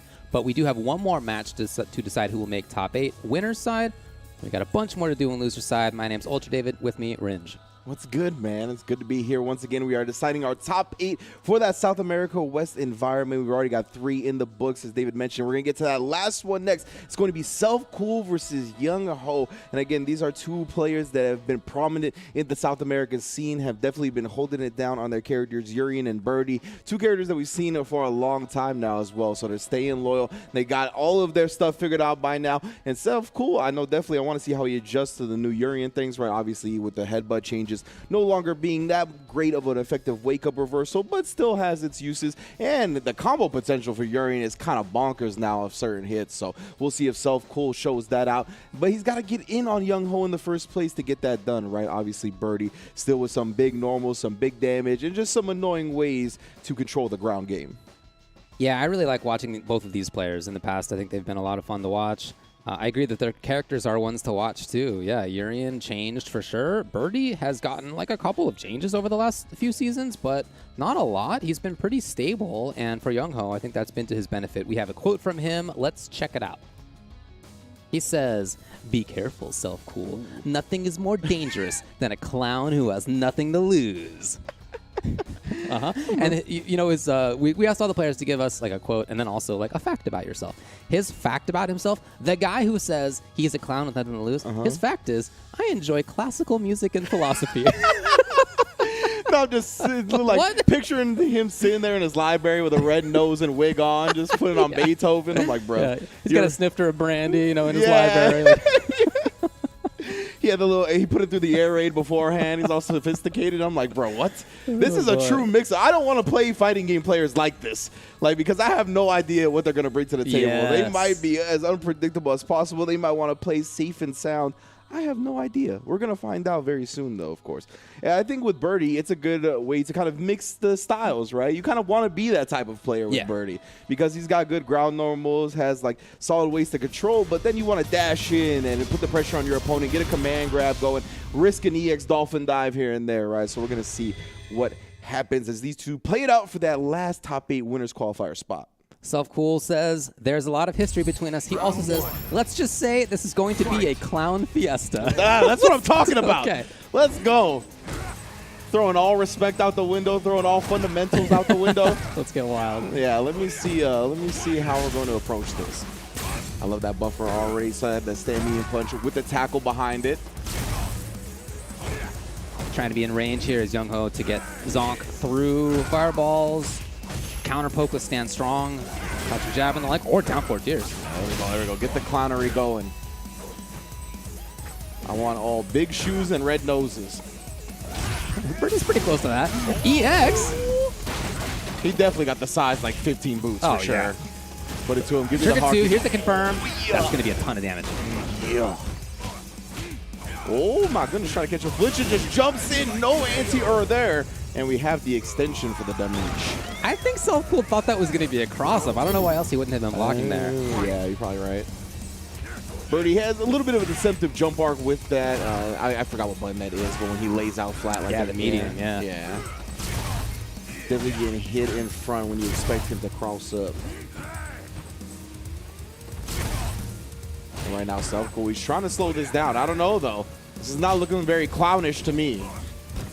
As you said, players like this who talk about clownery and then also talk about philosophy, you just don't know what to expect. You know? Expecting the clownery at any moment. Who knows when the EX tackle might come, but we got safe on the headbutt. Self-Cool not quite there. Yeah, he is just playing such a solid ground game, actually. EX tackle, we finally see a bust out attempt there. Oh my goodness, and Young Ho was swinging for the fences after. Big danger here. Oh, yes, yeah. the confirm comes. Next hit's going to be, he tried something crazy. Yeah, I think it was empty jump command grab. I think you're right. And this dude's Self-Cool. Not today, fam. Still got a V-trigger available as well. We're going to see it here. We might do. be able to chip kill? Yeah. Okay, yeah. I was going to say, if Young Ho doesn't get himself out of the situation now, we got to imagine that is on the horizon. Tackle right into the super. Well done. He did have a chance to neutral jump. It was a hard read to make, for sure. But did have an opportunity to do so. However, still in the driver's seat in this last round because he's got meter while Self-Cool has none. Spins one early. Yeah, I've been so slow in neutral here. I totally understand why that worked. Not something you can go to frequently, but once in a blue moon, especially after such a grounded, normal heavy match, like totally works out. 2 rounds preceding that, right? Definitely a smart time to bust it out. EX stage just a little bit too late on the anti-air attempt. Oh, that's what he was looking for, and he got it this time. Activation. My goodness, Self-Cool has been trying that crouch medium punch afterwards, and it's worked 2 times. Yeah. Very, very scary. Young Ho gets a read on that. He's going to make him pay dearly. Obviously, right now, he's looking for any of the big buttons to confirm into the chain. It's going to do a lot of damage. Self-Cool not trying to give him that. Risks the EX again, but it gets shut down this time. Yeah, Self-Cool definitely knows what Young Ho's looking for. Trying not to give him any such looks, but the confirm comes. Super's there. He's going to bring it out. Damn, we said he was looking for the big button. Self-Cool finally pressing. That stand medium punch has been doing a lot of work, but ended up costing him there. Oh, he blocked it, but not punished. Well, at least for Self-Cool, here comes the mirror. Oh, what we're going to do next is going to be another mix. Ooh, nice job, disciplined defense. Good block on the overhead, and he teched the throw, weathered the entire storm. He's got the life lead, and then crouching jab trades underneath the ball for game 1. Crouch jab, that is something that Birdie players have used to great effectiveness throughout Street Fighter V, right? And it's just a very quick, very fast button, and you might be able to think you're safe to throw a fireball, but not at that range. Against most characters, yes, but not Birdie. Yeah, very interesting matchup because, again, a lot of the match is very grounded. It's patient. Yeah. There's not a lot of wild stuff going on. And then there have been definitely some decisions that were on the wilder side. The block on that instant overhead setup, the little fuzzy setup, was perfect. Yeah. There's amazing defense from both sides in that last round because we saw the instant overhead block and then the full Aegis block string as well, just completely nullified. So yeah, and Young Ho has been doing so good that Stan Fierce has been putting in overtime for him. There's that trade again. You want to see yourself cool? Maybe, trying to look out with the EX tackle instead. I want to see if he's going to risk a jump or something around that Stand Fierce range. It's one of those big buttons that take a while to recover that you could punish if you read it with a jump. All the way in the corner as a result. Wow! First opportunity he gets for the command grab, gets jumped. Seems to have to condition him a little bit further this time. Nice punish, though. Again, we have the situation where Self-Cool knows what's up. Just don't get hit by the Fierce. Sometimes easier said than done, EX. He just walked up on his block. You got to be careful, fam. Block of the overhead. Oh, it didn't punish. I thought it was going to. It did not say reversal. Oh, true. Safety. Self-Cool. Supposed to do it. Really an option. Not canceled? Okay. Living on a prayer right now. Let's see if it gets answered. Oh, of course. Oh, reliable. EX Dolphin Dive in the neutral. Your mental stack. Thinking about so many other things, you forget old classic. It has really looked tough for Self-Cool to make an effective neutral game play. Yeah. Right, it's definitely tough when you're trying to play Birdie's game. I think Urian is decent on the ground, but in this matchup, it seems pretty hard. And right now, Young Ho is going to town. Want to grab, Self-Cool's out. Yeah, okay. Yeah, we can see maybe a little bit more erratic play, a little bit more chaos. Yeah, we see the EX knees, EX tackles, maybe raw jumps. Self-Cool kind of bringing it to a different pace, a different style of play. Yeah, it's definitely -8 on activation, by the way, but we haven't seen Self-Cool punish. Maybe Urian can, I don't know. Yeah, we've seen the crowd. Oh, we waited! Yeah. Oh. Worried about super. Even EX was his solution. Wow, it's going to get a mirror, I'm sure, but still, he had super for the chip kill. Yeah, he definitely did. Sometimes the Aegis, the allure of the Aegis is too strong for the Urian players to resist. Yeah, that's out again here. Oh, -2. I don't know what he was trying afterwards, but he ends up getting clipped. Another great block on the overhead. Can't get the punish, though. Try. Hit him with a big boot. Perfect range.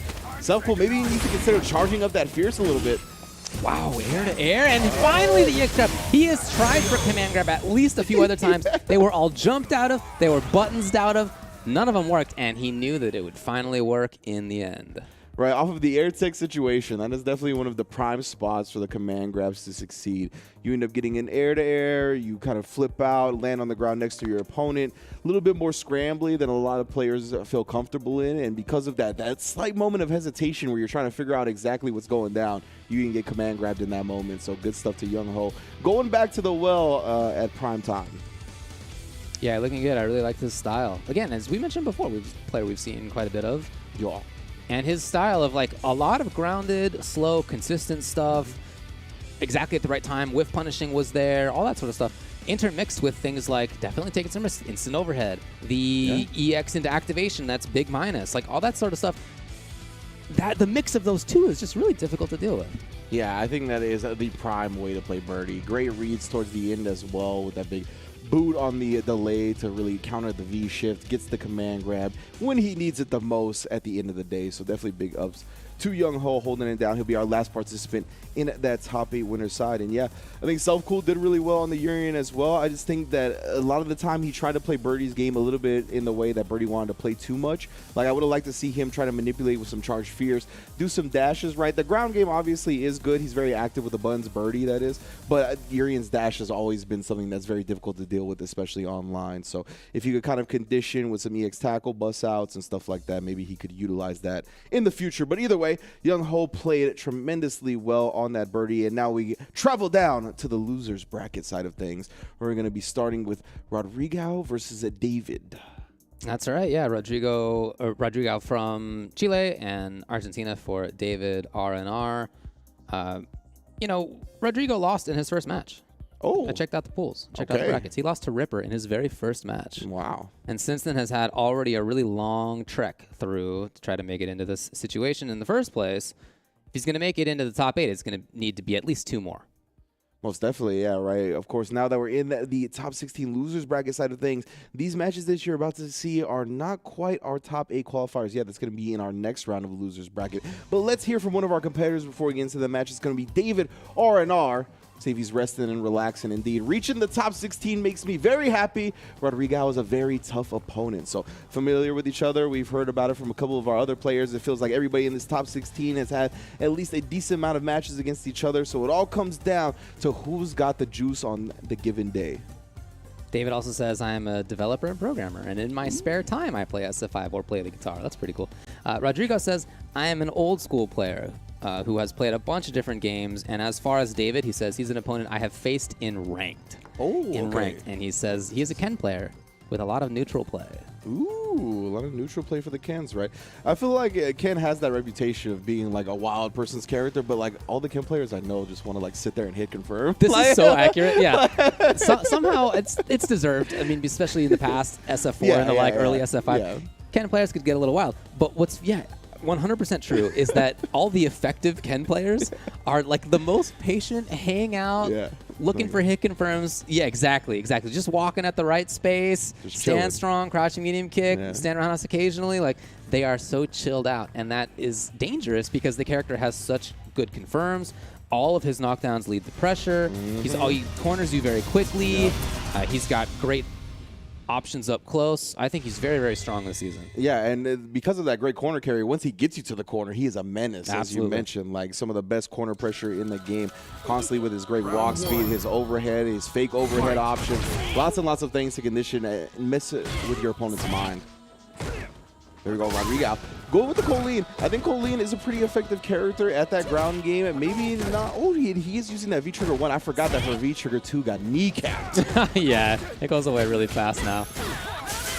But yeah, for sure, she's a very strong character. And there's some similarities between these two in terms of how strong they are on the ground. Hit confirms, their buttons, their whiff punishing. Here we see that. That's exactly the type of game we're looking for here. But speaking of whiff punishing, perfect from David right there. Standing just outside that crouch medium kick range and now the corner. This is where Ken rules the world, but instead he actually gets a wake-up jab. Okay. A little judo throw to the STO, showing off her grappling skills. I like that. Willing to spin it. Yikes.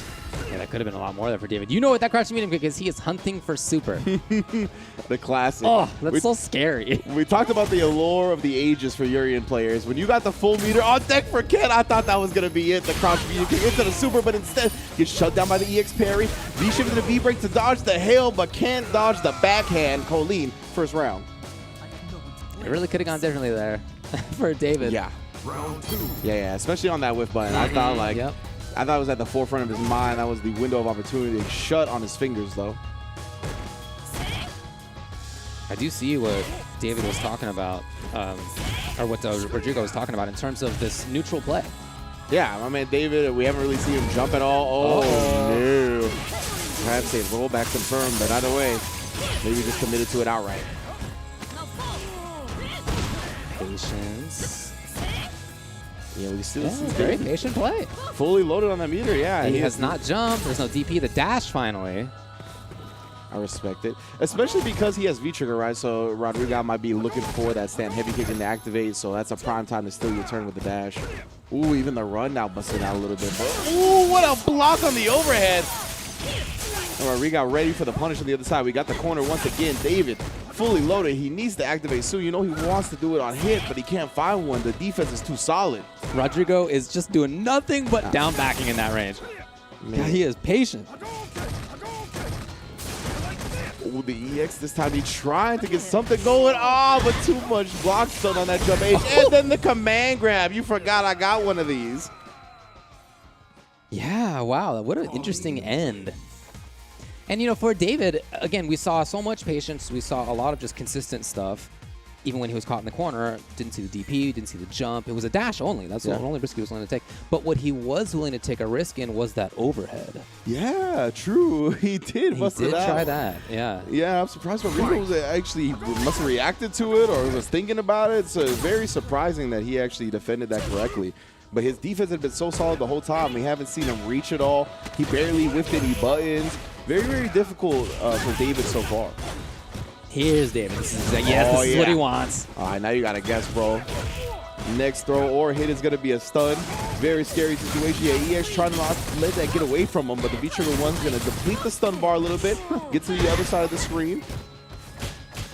Okay. No! Oh, all the way to the light kick. I thought a follow-up was going to be happening there. Sure. Maybe thought it would be out of range, but I don't know. So David with the big life lead. This is exactly the style that he clearly likes, and that is effective in this moment where he just needed to hold on to neutral. All he needed was 1 or 2 more hits, and his style seems perfect for that. Yeah, and that's really one of the things I want to highlight when it comes to people that like to play this style is that the round start, wow, risking the jump forward actually is so important. Like life lead gain, obviously, right? That's how you win the round, is having more life than your other opponent. But when you're such a player that likes this grounded, patient style, getting the life lead first is paramount to winning. Oh, I love it. Take this. Stop. That was so sick. That was rude from Ken right there. That's the curve from Rodrigo again. We got the corner scenario. David busts out. No, still not doing it. Never. Man is nice and patient. I would have swung for the fences. I'm not that patient. Ooh, beautiful. I like that jump back. He went locked down in the corner. Not giving up any space. Not giving up that stage advantage because of it. Oh, he's been fishing for that fierce and he caught him. Ah, backdash out of there. And again, the patience comes to play. God, that trigger is gone instantly. Yeah. It's going to get a little bit more. Yes, yeah, lots of scaling on that towards the end. The V-Ship gets him out of this situation, I guess, at least. Very smart from Rodrigo. And again, the style from David is exactly what's called for right now. All he needs is one more. He didn't find the confirm. Yeah, he could have gone right into the EX Tatsu. When you're a little bit unsure of the range, that is the more consistent confirm. I know they buffed the EX DP horizontal hitbox, though. Check out the time on the clock now, 11 seconds. David doesn't need to do anything. In fact, I don't know if there's enough time. He reacted. Okay, he reacted. Yeah. But even if there had just been grabs, at that point, I don't know if there's enough time to kill. Yeah, if you delay rise, I don't think so. Yeah, if you delay rise after the throw like that, I'm pretty sure he gets 2 off at most. The timer probably expires during the third one. Right. So yeah, definitely good stuff right there. And that is exactly what he's been looking for. He just wants to chill out, not try to kind of get in this close quarters game, rather stay at that crouch medium kick range, the stand medium punch, just these buttons that he can confirm a little bit further away from Colleen. Oh, wow. That was the sweep. And Rodrigo, I think he just got caught so off guard by the fact that he risked the sweep in the first place. He was late with his attempt. Going with the V-trigger, and let's get the tick throw set up off the low. This is good. More than he's gotten out of V-trigger activation before, but what in the world? Yeah, very unusual time to do that. Yeah. Straight heavy DP, no EX invincible reversal to it. But again, we talked about the distance, the speed on that DP is very fast as well, so sometimes the regular one makes for a viable wake-up option. Right now, though, Rodrigo trying to harken back to that first game where he was in such control. David's style is interesting because there's a lot of backing off. Okay, well, here's Rodrigo with the option up close. That makes something happen, and Yeah, David's turning it on all of a sudden. finally does it right there. Clips the backdash, no whip punish. He's got the V-trigger activated as well. He's going to be scheming on that. Risks the jump here, and Rodrigo, yeah, he really doesn't have a read on the defensive choices. Oh, and there he tries to walk forward because, as you mentioned, David had been backing off so much. He really had been like, okay, I'm going to get the life lead. I'm just going to walk back, play this fireball game, and Rodrigo thought he was comfortable, safe to walk forward, but he wasn't. That's been how most of this match has gone. Rodrigo walking forward, David walking backwards. Oh, okay. Nice read right there from Rodrigo.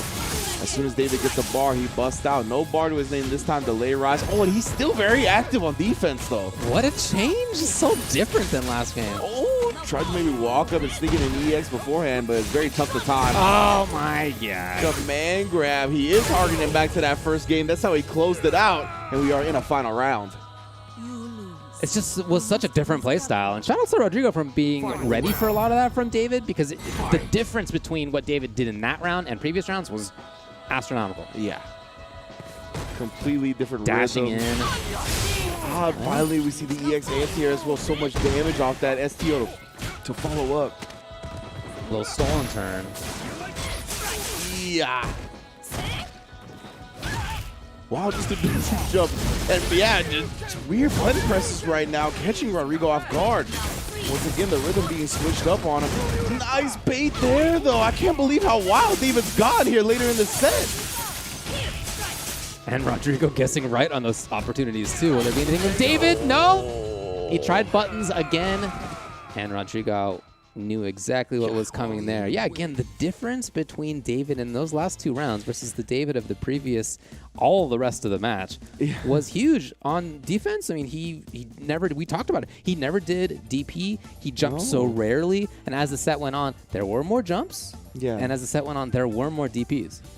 Yeah, that was a very interesting set to me because Rodrigo won the first game, right? And David, he really didn't switch up his style until like game 3, maybe like the very end of game 2. So it's funny to me that like he still won with the same style he had lost with. And then in game 3, he really tried to switch it up. And I think that's something that a lot of players try to do and then end up kind of shooting themselves in the foot by doing it, right? Like they'll be like, okay, my opponent is going to adjust to the way that I played that succeeded. So I'm going to try the different things because they're going to be looking for the things that succeeded before.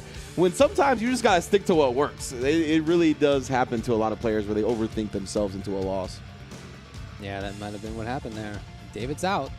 Again, that's loser's side. So, look, Rodrigo's going to move on. Yeah. David is out of this thing from Tandil, Argentina. Gone. Yeah, definitely shouts to David. I always like seeing my chem players put in work. And now we're going to be moving on as well to Napoleon versus Patada Veloz, maybe? Yeah, we got Napoleon from Argentina, from Buenos Aires, and Patada Veloz from Lima, Peru. Very nice. We're looking for Rashid and Cammy here. Two stars of Street Fighter V. Can we talk about the ages that we've been seeing pretty consistently here? The last 2 were 37 and 38. Yep. This is a 38 here. This is not the only 3 players who have been late into the 30s, nor the only CPT where we have seen players in that spot. I'm in that spot. Actually, I'm not in that spot anymore. As of a few days ago, I'm now in the next spot beyond 38. Well, so I'm moving on, man. But the XP is only increasing. It is. And I do think that that's part of what's going on here. There's a lot of experience that these players have. Now, certainly, you don't need 38 years of experience or whatever, 25 years of experience playing a game to be effective. We see a lot of players who are strong in their 20s, even in their teens, for sure, too. But what I like is that players are figuring out ways to continue doing the things that they love and being effective at them, even as you have work and you have family and all the other things that happen as you get a little older. There's still a lot of really strong players out there who are in this age bracket, and I'm really happy to see that. Yeah, it's a beautiful thing, 100%, because, I mean, life can swallow us whole, and a lot of the times we can not go and put time into things that we love so much, right? So I'm glad to see all of these players showing out. And as you mentioned, it hasn't just been exclusive to this region. Japan, North America, pretty much every region we've looked at, Europe, has had players into the late 30s, so they are holding it down. We saw, there have even been a couple players, I think 46 is the highest that I've seen so far this CPT season, so shout outs to everybody doing great work out there. That's really, really cool to see. So again, we're looking for Rashid and Cammy here. Napoleon says, SF5 is my first competitive Street Fighter, so I hope to put on a good show. Ooh. I think it'll be difficult, but we will do our best to get through. And for Patada Veloz, I play fighting games since I was 10 years old. Oh. My first Street Fighter I played was 4, and I will do my best to win. Nice. I wonder what he was playing when he was a youngling. Lots of fighting games out there for us to explore. Right now, we are right here once again for the Street Fighter V. Cammy versus Rashid. Yeah, we already talked about the 2 stars of this show. But one thing before we get out of the age discussion that I wanted to mention was that, yeah, I love seeing players translate their experience in the games now, but I love seeing them clash with the younger generation too that don't have that baggage from older games, right? Where they're like being formed and molded by the current game. It's fun to see those styles clash. 100%. Here we go. Patada Velos versus Napoleon. Again, this is losers bracket action here. This is to get into a top 8 qualifying match as well. So still got some work to go even beyond this one. And Patada Velos, they got 3rd at that tournament that I've been talking about, the Hadoken 10th anniversary. So it's coming into there strong. Has only lost to Darlan, who we saw earlier, and is still looking good. Yeah, Darlan's going to be playing tomorrow, qualifying for the top 8 winner side. Right now, Patada trying to give him the Cammy stuff that we've seen so many times again, but that stand roundhouse and activate another classic with Street Fighter V. Let's see if Rashid can get the party started. Oh, yeah. Try to walk back a little bit, catch her flinching. He's already worked towards this corner, and that's why Napoleon dashing forward. Oh, excuse me. Patada dashing forward, not letting him gain any more ground. The air-to-air. Ooh! Stay immediate punch on that same side as well, catching them. Both players with that CA on deck. Next hit could be death for either side. Ooh, but not that first hit. Oh! Cannon spike. Indeed, tried for it. Obviously invincible despite the non-EX because she was in V-trigger. So good bait from Napoleon.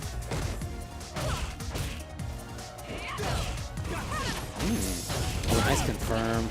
Just happened to be on the other side, but was ready. I was going to say, it worked out very fortunate. Yeah. Walk under. The confidence of that. Very nice. And now it's time for Patada to start his game up. Corner shenanigans. We got tick throws on tick throws. You feeling nervous about it, and you got counter hit, but no confirm. Nice backdash, perfectly outside that forward range. Into nothing. Oh, here we go. Yes, big chance for Patada. He's got it. Yeah, that's something that you got to be real aware of as Rashid when she has that V-trigger active, right? You like to stay and fish for that crouch fierce, stand fierce, but that is prime range to jump into immediate dive kick. We see it right there. That was on the stand fierce. Chance? No, kind of funky situation. Yeah. Now that max range V skill, but fishing for that. Either way, Napoleon keeping the aggression up right now. Nice. Ooh. Into nothing. Indeed. Very surprising. Holding for a second. Was able to use that last bit of V-trigger that they ended up spinning before for the confirm hill all the way into the kill. Patada holding on to that first game. Very active from both sides. They really didn't want to give each other like any type of momentum. Like as soon as they got put in a block string, they challenged like 2 or 3 buttons into it. They were not looking to surrender their turn. Yeah, there was a lot of going to the sky for both of them. Yeah. There was a lot of swinging of their heavy buttons as well. Yeah. And yeah, like you mentioned, Rashid, most definitely the type of Street Fighter I like to watch. And Rashid, you just got to be a little bit wary in those scenarios when you're dealing with someone that's so active in the air, right? Because we talk about those heavy buttons being very commitment heavy and kind of having a lot of recovery. You could treat them like a projectile. You can jump them and then punish them for your fishing for it.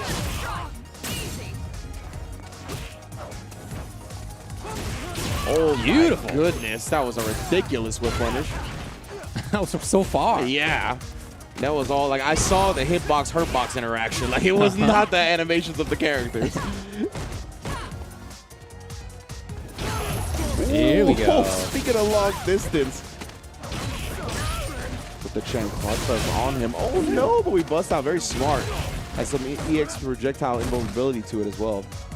So activation coming in. No confirm. That was enough? Wow. Yeah, I was not expecting the round to end either. I was like, excuse me, round 2. Patada now, again, we're still out of 2 out of 3 territories, 2 out of 3 all day today. So we're on set point. Now Napoleon trying to run that Rashid game that stay medium punch, such plus frames on it. Win punish on his side now. We'll see, can the throw game get started? Because Patada has been very disciplined on defense, but actually interrupts with the V-trigger to back it up. Neither one's really been able to hold on to that corner for long. Now it's Patada's turn. Napoleon tried the buttons out. He's got activation. That's what he wanted on Roundhouse. A little bit too forward for that. Play to confirm afterwards with a roundhouse in the sweep. Set up a safe jump, but nothing doing afterwards. Does get caught low. The throw's still not going to be enough. She is CA on deck, and oh no, got beat to the punch because of it, and it is death. Patada Valos finding the combo he needed off the activation, getting the 2-0 W, and yeah, that is very unfortunate for Napoleon. To Patada's credit, I really liked some of the challenges that we saw, especially big button into activation, which really turned things around. Yep. He found some big moments, some big seams that he attacked when Napoleon was trying to get his own pressure, to continue his own pressure. And Patada with Cammy, you know, crouching fierce into activation. Again, we saw that come in big time a couple of times in his path moving forward over JF Napoleon, who is out of this thing. As you can see, Patada's next match is going to be UB Frozen. Yes, most definitely well done for Patada. Going to be moving on. Man, Frozen is a tall task to answer, though. And yeah, both of our players in the last set really just, I think they highlighted the importance of being aware of V-trigger on both sides, right? Because as you mentioned, a lot of the big buttons in the V-trigger was what got them the Ws. And we saw in response, the Rashid player wasn't really able to look for a lot of stand heavy kicking to activate, right? We saw that get countered multiple times by the Cammy, so definitely good stuff, good awareness of the resources, the stuff you need to have at the high level of play. And of course, if you're looking to have more high level play, you could do so by downloading Street Fighter Duel. You can get all kinds of high level play in that bad boy. It is the authorized mobile game from Capcom that's available for download in China with a global version coming soon. So definitely check out the epic legend that is reborn for your mobile device. Let's fight for each other and join the journey with millions of players to become the best fighter. You know, I can vouch that it's coming out soon. Yeah. I didn't tell you before this, Ringe, but I'm here from the future. Oh. I came back from the future, and I can Wow. tell you that that game, where I'm from, is out. Oh. Well then. I won't ask where you're from, though. Well, then when you're don't- from. That would spoil the Don't mystery. you worry. There's going to be a lot more info about where I'm from as this goes on. I also want to let you know that, of course, the Capcom Pro Tour is currently underway. You know that at home. You're watching the Capcom Pro Tour. How do you not know that? Of course you know that. Well, next week's CPT event is Asia Southeast, which has a ton of killers and has forever. There's so many strong players out there. They have a lot of interesting characters that they play, including some that I don't think you see very often elsewhere. So I'm very much looking forward to that. Now, registration is currently open, but it's going to be closing pretty soon. July 10th, in fact, which checks clock is tomorrow. So if you would like to participate, head on over to CapcomProTour.com for more information on how to register for your region's event. Again, next one is Asia Southeast, but we still have a lot left to go in the Capcom Pro Tour. Central America East, aka the Caribbean, one of the strongest regions on Earth. And then Australia in August. A lot of cool stuff coming up. Never has the double asterisk in speech been so clear to me than that moment when you said checks clock. Like I saw it in my third eye. I saw the two asterisks on the side of that sentence. But most definitely, Central America East, Australia to follow. Heavy hitters, killers from all around the world when it comes to the Capcom Pro Tour. I can't wait to round out Capcom Cup in the worldly event that it is. So thank you all for joining us here for the start of Top 16. We're going to be back with the conclusion. Not quite the conclusion of it, but almost there. We're going to make sure we get all of our second round Top 16 matches qualified and up and ready to go. Don't go anywhere. We'll be back on Capcom Fighters. Time to fight, time to fight.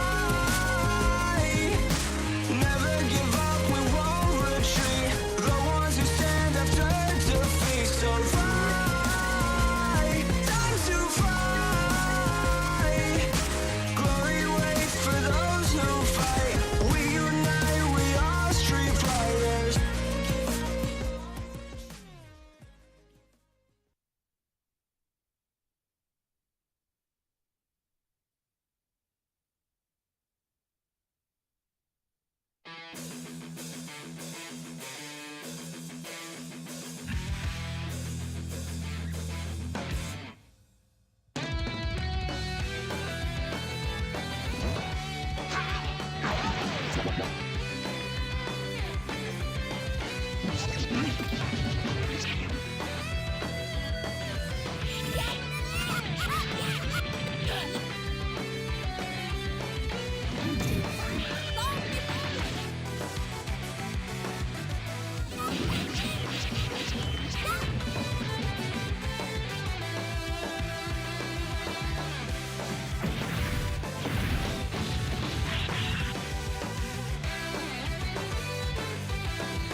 And welcome back, everyone, to the Capcom Pro Tour. You've been tuning into the top 16 for South America West. It has been a blast so far. Our top 8 competitors of the winner side have been decided, but we still got to make up the other half of the bracket, and we haven't gotten to the qualifiers just yet. We got one more match for the losers round top 16 to go before we qualify for the remaining top 8 players. I am Wrench. This is Ultra David. Glad y'all have been tuning in, of course. Thank you so much for another edition of the Capcom Pro Tour, as we always have it. Can we take a look at the bracket and see exactly how we've gotten to this point so far? We see the losers, Rodrigo, already qualified for round 2.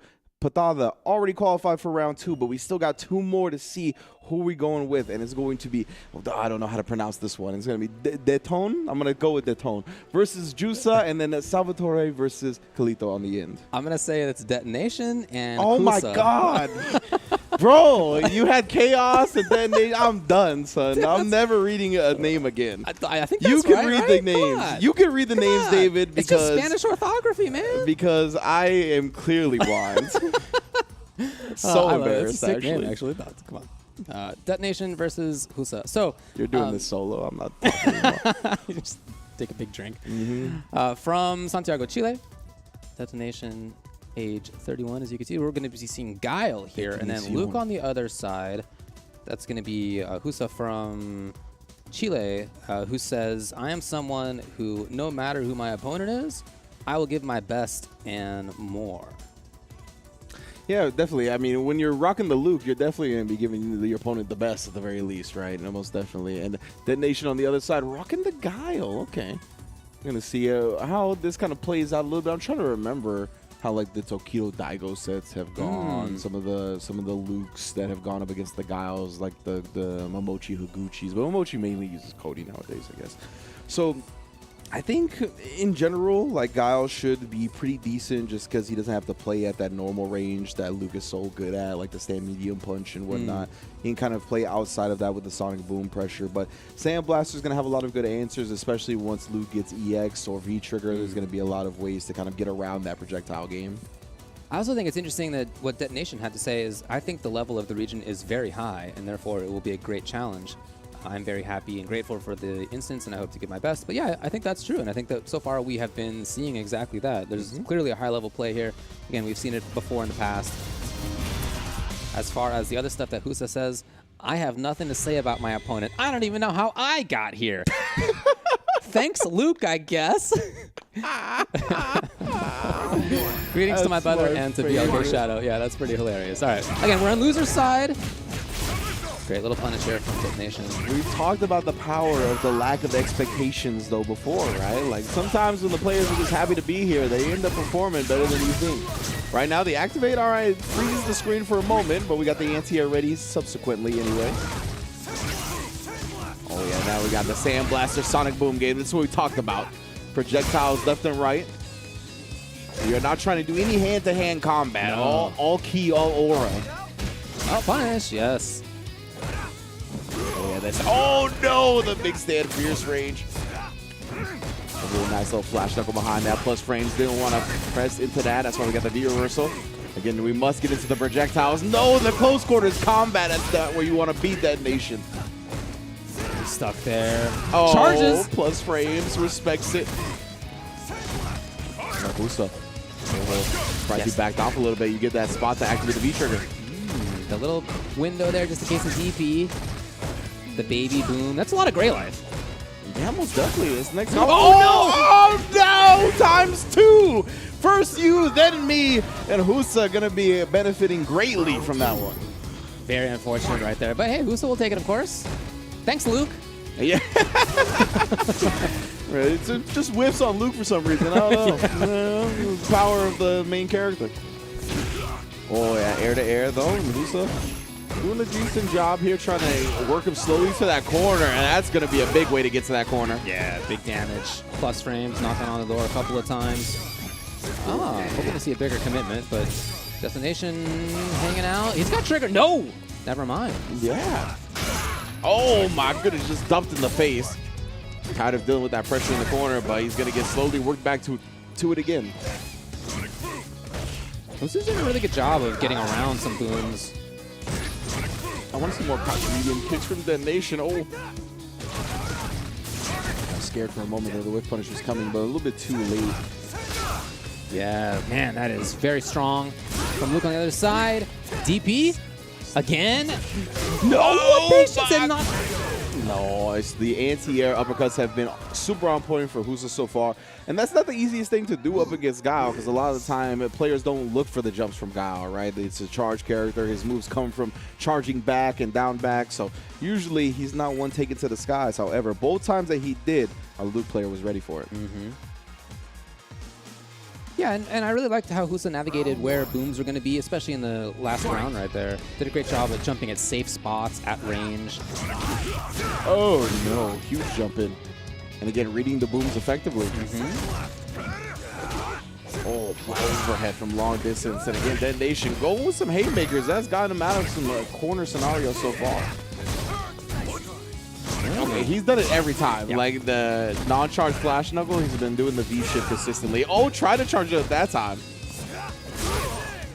Lovely stuff looking on the other side. Low that confirms there. Very He needs a little bit more, but very close here. All right, got a lot of work to do. Maybe execution error or the like. Detonation, though, has fully loaded meter. But in that range, that is Luke's world. The stand light kick is all he needed. Excellent round closer, and Husa is at match point just like that. Only sent to losers by Frozen. Oh my goodness. And yeah, Frozen, who was, I believe, in our second round of losers top 16 falls, so still to come. Okay. Yeah, he had the meter advantage right now, right? So, oh, the jump finally causing a DP to whiff.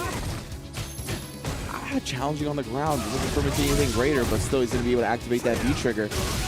Oh man, that's delay right there. And ready for the DP? Yeah, that was such a smart cancel, right? It was coming off of that forward fierce. You usually don't see Luke's do anything afterwards, but that V trigger cancel allowed him to follow up with it. Caught him there. It's still definitely a round that Detonation can take. Yeah, honestly, at this range, I'd favor him. And he's hoping that Husa will jump, but that's just not been what Husa wants. Never. I mean, he has jumped. There it is, finally. Yeah, challenging back now. Oh, recovered in time not to get punished, and then walks back out of the throw range. Punishes perfectly. Well done for Detonation. Not going quietly into the night just yet. He did a great job of being patient and waiting for the Luke player to jump. Because, I mean, he has jumped, right? It's not like we haven't seen Husa jump. It's just been that he's mostly gotten it right when he has jumped. Yeah. The reads have been on point, so Detonation doing a good job adjusting his timings and now reading the Wake Up EX as well. Huge. My man is definitely starting to figure out his opponent here. See if Husa kind of alters the game plan a little bit, but no, gets a little bit antsy and too aggressive. Not looking for the jump this time.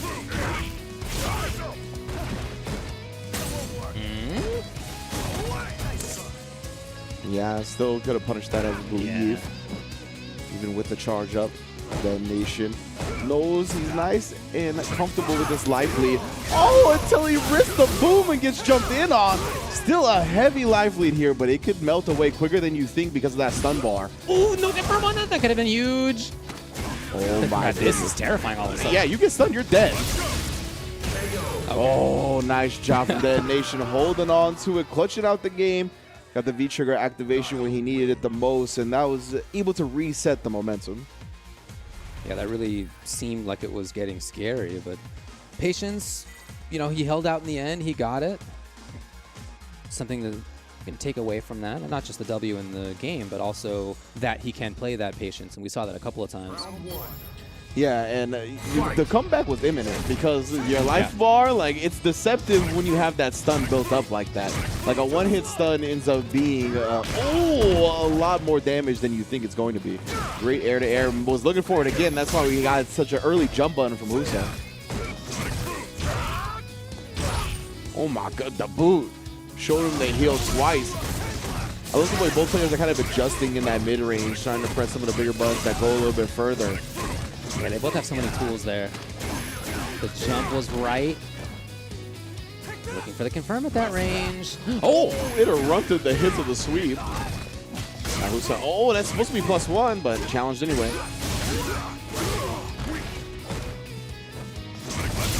Lovely walk back out of that. And now detonation. Oh my goodness. Peppering on the sonic booms, making him pay with the plasma. That said, if Husa finds one jump, Oh yeah. oh, that no could have been it, confirm. right? That could have been the moment. He's got trigger left, just outside of the sandblast range. But if Guile does boom, he moves himself into it. Yeah. Oh, the EX! Is that enough? The last bit it is! Husa just barely built the EX, was holding on to that V trigger. Well done. What a presence he has. Wherever you are on screen. Really good. Like, great awareness on his resources as well. I was expecting the raw V trigger to respond to it, but the fact that he built that EX and knew it, that was so good. Now, so back to that game, that Sandblaster game. Little challenge coming from Detonation, not for long. Nice job, Yeah. checking the legs. Husa walking back on wake up. No, not this time. Charging up. He hasn't gotten too many of those this set. Definitely not. Oh, no! I have to imagine that was just supposed to be Sandblaster, and he got the DP execution error. Tough break, but now we're in a final round. Final round. Yeah, for both players here. One of them's out, one of them moves on. Detonation hoping to see some commitment out of Husa. Looking for jump. There it is.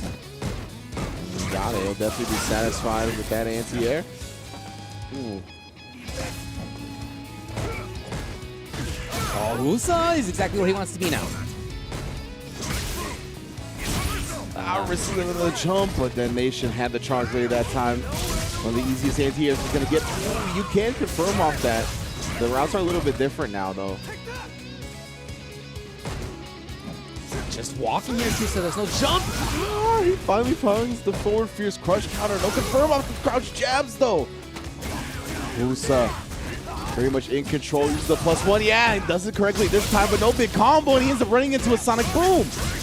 It's going to be good damage, but still, Detonation just satisfied with setting up shop here. Catches him, but doesn't punish the whip. Husa, he's down to life. He's the one who needs to make it happen. Detonation patient. He's looking for a jump again. Oh, he's spinning his EX bar. No EX for either side. Now the soap bot is stuck. It's punished just a little bit, though. Ah! And then he's going to do it on either side. Oh, my goodness. Can't believe he's risking these soul bots. Oh, neither one has the pixel left. 17 on the clock. Oh, you're right. The Is there time any is incentive winding to even down. move? I don't think so. I mean, EX. Do you Oh, he just- spit the EX. I can't believe this. Do you play for next match? Yeah, like you're like, we just He's run it rushing back. in. Hang out. You don't Husa's even do like- anything. Husa's like, Oh, my God. With 1 second. You're kidding me. If there had been a timeout and a tie, it goes to the next one. It does, yeah. It would have been a run back match. Detonation was not trying to play that, though. No, he was not. He was No. like, I don't want to play another game. We're going to decide this right here, right now. Oh, man. That was wild. That was wild, yeah. It reminded me, there was like a football game that happened last season where it was like the team would have gotten to the playoffs if they just settled on a tie. You remember that? And Yeah. they tried to win and lost. That's what that reminded me of right Yeah. there. But both players, right, showing immense respect for each other when it came down to it. Obviously, we've talked about these characters and how many options they have at the mid to long range. You saw them just kind of stalemating each other with no life left. All the life had been taken away by chip damage from the projectiles and the gray life and all that. At the end, though, I can't believe that Nation decided, as the Guile player, Right. he was the one that decided to rush it down and try to make something happen. Very, very surprising, but wow, wild, wild finish. Thanks, Luke, I guess. Yeah, who's going to Thanks, be Luke. moving on? Look at this ending. Oh, my God. No. Staying light kick, we highlighted it. One of the premier round enders of Street Fighter V, especially in this season. And Husa doing a good job utilizing it in the most clutch scenario possible. So they'll be moving on to face Darlon in round 2. But we got to decide who's going to face Kenshiro in round 2 with Salvatore versus Kalito. Our last loser side round 1 match coming up between these two, as you said, Salvatore and Kalito. Two players from Argentina, the both of them. And we're looking for Karen and Sakura here. I tried to do a little bit of research in terms of the players' match history. I did find some stuff. I didn't find, top 16s of CPT type stuff in the past. So I think it's super cool for both players to make it here. You got a 20-year-old in UB Salvatore again. So we've said it's not just all about experience in terms of age, in terms of years. You can also get good as a youngster, folks. We've seen plenty of that. As far as Kalito, he has something to say. Let's find out what it was. We got this top 16 is full of good players, but I'm here to ruin as many runs as I can. Now that player is one after my own heart right there. I love the villains and the ones that embrace that role. So my man's is here. As you mentioned, hasn't really been in a lot of top 16s for the CPT before, so he's here to crush dreams. That's what I want to hear. Totally could be that I was looking up the wrong name because his other quote is, "This is my second consecutive top 16." So, you know, I'm trying to do my research on fgcombo.com, and they got a lot of folks in there, but not everybody, I guess. But anyway, congrats to him for making his second consecutive top 16 in the CPT. That is super, super cool. Salvatore says, very happy to have qualified for the top 16. My first match will be difficult. Kalito is a very strong player, so there's definitely some familiarity between these two as well.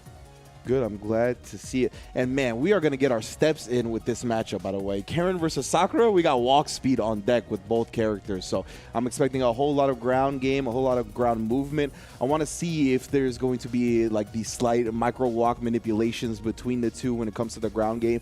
Or someone's going to try to throw that out the window and get a little bit aggressive, try to get wild with the dashes and the jumps and just show their opponent a lot to overwhelm them. I'm interested. So Kalito's only here in loser side because he's lost to Young Ho, who is still in winner's side top 8. Look dominant on the way to do it, too. For sure, for sure. And that's a match against Birdie that, you know, could be difficult as well. In any case, we got Karen and Sakura as we expected. I'm telling you, we're going to be healthy. Ooh, speaking of, the 99-second dash from Salvatore. All right. I think the UB stands for Unga Bunga. Like, not actually a joke. I think that's the information we have. So, you know, maybe a little bit more wild of a Karen than I'm expecting. And we've already seen a couple of dashes to get in Kalito's face. Yeah, just standing up with a block string. We've seen, a very standard Sakura play so far from Kalito. Also cutting off at the pass with Salvatore. He's been active on defense and all the way drives back into the corner trying to bait out a DP. Will throw that V reversal. No, sir. Nice stuff. Maintains corner. Finally, see Kalito getting out. Safe timing on that V reversal right there. Didn't want to get caught the way Salvatore did. I love the use of that button at that range right there. The roundhouse has been huge so far for Kalito. Very, very potent. Yeah, plus frames on that elbow. And now it's on Salvatore to move. He's got plenty of time. Doesn't need to risk it yet. And Kalito's going to get back outside that range. You want to just stay at that stand light kick for Sakura. Show her the sneaks. Uh-oh. Oh, yeah. This guy actually could kill on next one. Uh-oh. Just like that. What a tech throw with the EX Fireball. Into the V-trigger activation, of course. That is one of the security blankets for Sakura. Interesting and important to keep that challenge in mind. That takes a lot of frames right there. He stole a lot of frames. Right, that was one of those things where he really bet on the spacing of the fireball, right? It's like, okay, you're outside of your like short, medium button range, so I'm not betting on you pressing a heavy at this moment.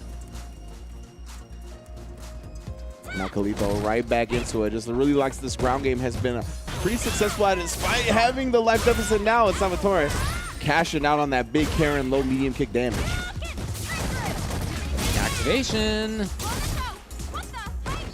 Lovely walk back. She said, what the? Yeah. Oh, no, ended up trying to turn a little bit too early right there. Ran into a fireball, but we got an activation to a back throw incident.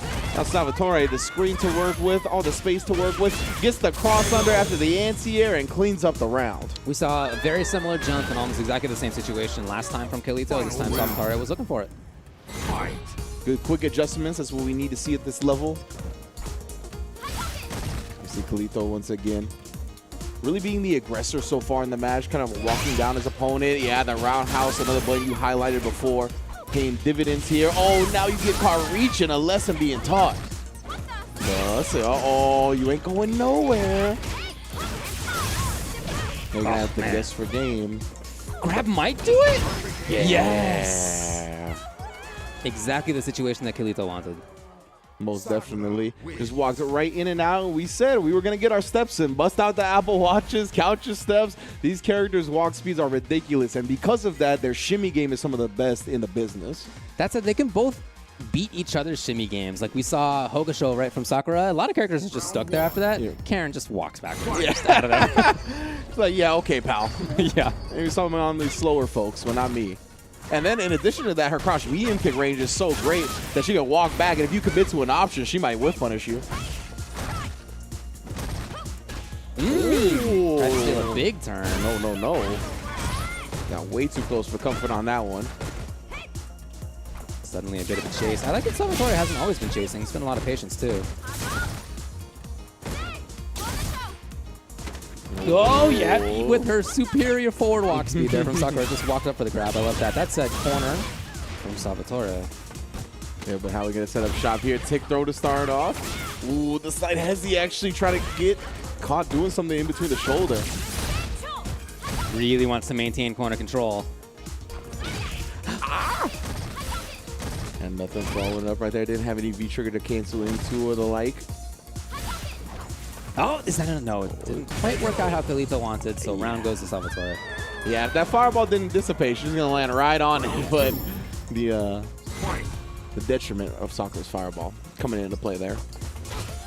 Oh, and Salvatore coming back with that aggressive dash style of offense that we saw at the very beginning of the set.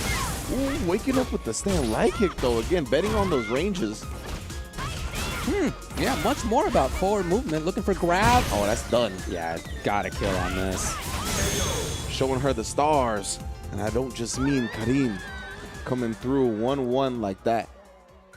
It's definitely an interesting mix of movement and timings coming out of Salvatore. You mentioned that we've now seen a few times where there's been very, very focused offensive movement, dashing into buttons and the like. But there've also been extended periods where Salvatore's been hanging out, not rushing in, not jumping in.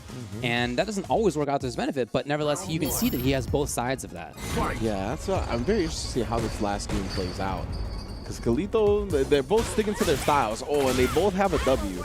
So it's probably going to come down to one or two clutch decisions, really. It does seem like it can be a scary match. Yeah, that change for Karen's crouch medium kick to be so whiff punishable. It's so clearly out there for a long time. Yeah. It's got to be tough versus a character with excellent walk speed like Sakura. Okay, forward throw at the very least, so Salvatore doesn't give up the corner.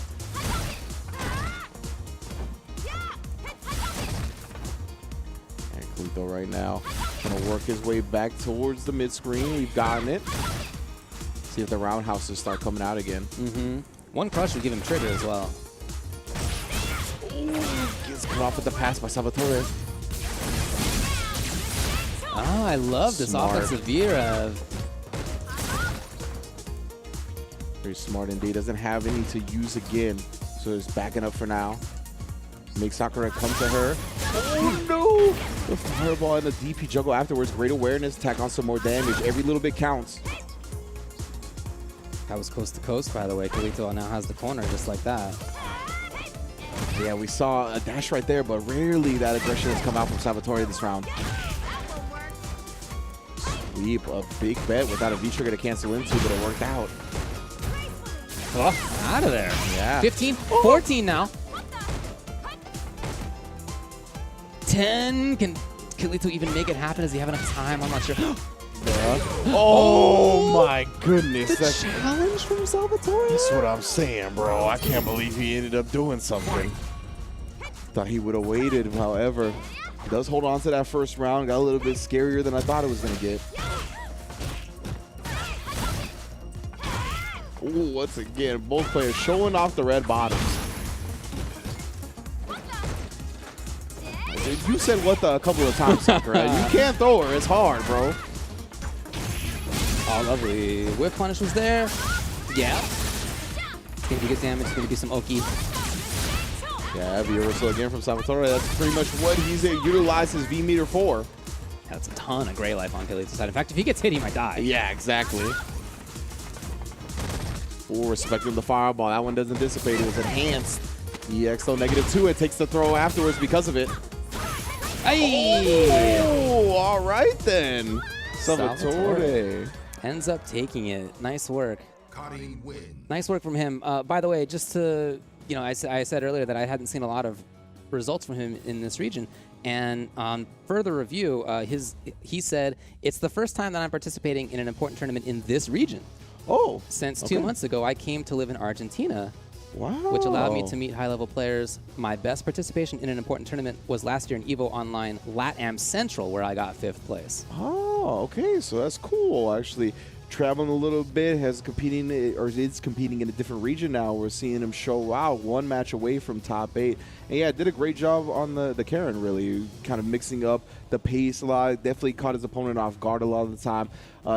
I really like the end, actually, because we saw in that corner situation a lot. Kalito was committing to the fireball, like fireball activate. He didn't have V-trigger in that situation, but it had been the most reliable option for him to get his offense started. So Salvatore beating him to the punch, showing the adjustment in that very quick set and getting the W because of it. So up next, we're going to have UB Self-Cool versus DDC Rodrigo 18. We saw, of course, Self-Cool get sent down to losers earlier on by Young Ho. That was a 2-0.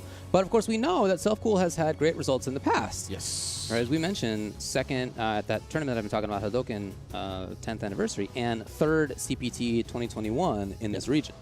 Yeah, Self-Cool's a monster for sure. He obviously ran into another one with Young Ho, and I think it's a little bit tough for a matchup for Urian. Could be wrong about that, of course, but it definitely on paper it looked like it, at least when they played. So you'll see he might have a little bit better luck up against, who is he playing against? He's playing against Rodrigo. And recall that Rodrigo lost in his very first match. Yes. And he's been making this path all the way through losers ever since. Oh, that's right. That's right. The very first set. So yeah, Rodrigo nice and warmed up here. Going to be looking.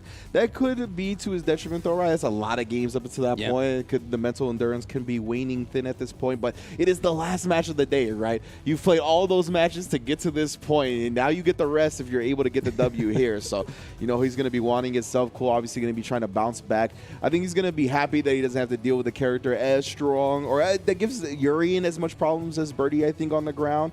But nonetheless, it's still going to be a tough time. As you said, winner of this is going to get to relax because winner of this will make top 8 losers, and we will see them tomorrow. So, hey, getting into that top 8 spot is riding on this. We're still in a 2 out of 3 format between these two. Yeah, 2 out of 3 all day today. You get the 3 out of 5 privilege tomorrow once we get to the top 8. So both of these players, they got to bring out all their shenanigans, all their top-tier strats right here, right now. They don't have a lot of time to sit back and gather intel, right? I've heard Rob talk a little bit about 3 out of 5 recently and whatnot, and why, if you're unfamiliar with fighting games, why we do that, right? And why some players kind of prefer it. It's because you get more games to catch on to your opponent's strategies, habits, decision-making. They don't have, or less of a chance to kind of run away with the set via shenanigans and trickery, right? You get exposed to more of that throughout a longer set. However, 2 out of 3 is a very, I should say it's like its own skill set, right? Having a 2 out of 3 strategy is super important when it comes to fighting games. Definitely. Being able to adapt quickly, but yeah, as you said, some people beat shenanigans in long sets. Some people prefer to win in short sets on shenanigans. Exactly. I mean, there's nothing wrong about either of those. It's just different strategies. Yeah, both it's equally tournament viable. Absolutely, absolutely. So Rodrigo again on trigger 1, very interesting to see. We talked about the nerfs to trigger 2 that Colleen has had. Yeah. So we've seen a lot of the Colleens just go back to the ice path. Right now, Self-Cool, of course. Utilizing the V skill 2 and a V trigger 1, still pretty standard, not going to the V trigger 2. We've seen some Urians experiment with that across the globe. But not for Self-Cool right now. And wow, what a whiff punish on the knees. Get that out of here. Yo, that was sick. All the way to the core. Now, Tushi was walking up on him during that Oki, too. Oh, that's so tricky. I didn't know that one. I didn't know she could just do the command grab after that. What a first round. That started out with that whiff punish, but it went into a little bit of trickery, a little bit of shenanigans we were talking about.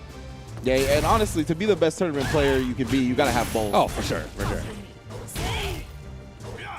Don't let anybody tell you that they're just an honest player. Everybody gets away with stuff. Yeah. Doesn't exist. Just like an honest fighting game don't exist. Oh, I love the coral kick. He's trying to play a very honest, grounded-based game right now. Self-Cool just really utilizing a lot of the long-range normals on Urian. The coral kicks coming out. The fireballs have been super on point as well. But yeah, let's get some robbery going here. V-trigger activation into the tick throw setup. Didn't get caught flinching there, but did get him the crouch medium kick. Away. Yeah, interesting. So Self-Cool, yeah, he's not going to be really relying on that Aegis this time around. He's just trying to utilize that V-meter to maintain as much control of this neutral as possible. What a whiff punish again. Yeah, it put him in the situation where he only needs one more hit now. Punish. Yeah, so that V reversal, or the V shift did a great job at kind of resetting the situation. Yeah, right. And especially with the way that round had played, he had been so dominant without the V-trigger that I like him betting on that rather than saving it for the Aegis. Yeah, you talked about the coral kick. That's been huge. This range right here, yeah, that about that same spot has been really his. And that's at a range where Colleen can really do a great job at harassing and counterbooking. Yeah, most definitely. That's why Regal found the hit this time, kind of walked forward so that coral kick wasn't at max range anymore and kind of took his turn afterwards. Of course, if you can get Fury to do it too close, then it's your turn again, or you can just straight up punish. Yeah. Oh, actually cut off that EX wake up, and then the jump out gets stuffed as well. Oh, Rodrigo, he was going into like a shimmy rhythm right there, but Self-Cool cuts it off. Oh, man, I was thinking about the command grab mad heavy. We saw Rodrigo win the previous round with it, right? The V-trigger into the command grab, I think right there. It kind of haunted him a little bit. Self-Cool worried about that too much and gets hit. Yeah, super cool to see good old Colleen V-trigger one. Yeah. I was like, I don't remember that. Like, right? The last time I saw that was when they had only one V-trigger in the game. Exactly, because as soon as they came up with two, they gave her V-trigger too, which had been fantastic for years. Still great, it just goes away quickly, but interestingly, the way that Rodrigo uses his V-trigger one, it goes away very fast too. Yeah, right? He just kind of lets it loose as soon as he gets access to it. Yeah. I don't know why it sounded like she said counter poke right there. I was like, what? Excuse me? Already into the corner we go. Yeah, off the back of that hell, the Parabellum negative, so he just jumps out. Double jump, trying to chase it down a little bit too quick. Mid-air hit, so tough to confirm from. Beautiful. Yeah, it's exactly that spot of control that Colleen can have. Just like that, she's got Oki. And then when we talked about, that coral kick was so potent, that's why Rodrigo countering it perfectly. We got the corner as well. Tried with the tick throw setup, but we jump it out. Nice punish as well, taking what he can get. Question is into what? Overhead. Oh, that was the target combo. Trying to take his turn too quickly after the coral punch. Not enough for the stun, but one more again. Wardlow style. Give him a couple of power bombs. Yeah, you could hear that Rodrigo wanted to do the EX Vanity. Not quite there. And we saw the flash of the glow. We heard the sound effects, but it got shut down. That range right there specifically, that seems like it's Self-Cool's spot, kind of inside of Coral Kick range. Just outside of that is where I think Rodrigo would love to be, but he's skirting between the two. And Self-Cool, to his credit, doing a really good job at rarely getting caught out outside of his Coral Kick range. Yeah, like even those stand medium kicks right there, I feel like we're to be less committal than the coral kick, and now ended up finding it again. I was gonna say very close to time to set up for Self-Cool, but just as I say that, frozen up, and that means the stun bar is not depleting either. Oh, backdash! This is gonna get close to stun. Oh my goodness, he might die. Command grab! Yeah, there ain't no bite about it after that. Freezes him up, gets the bonus damage. With this at the end. Oh, the pixel. Oh, one more though. A lesson taught. Self-Cool taking his ass to class. Self-Cool came into this top 8 in winner's side. He's at risk of losing 2 straight. Oh man, definitely rough. You're right, Rodrigo. I didn't realize now on set point because of that W.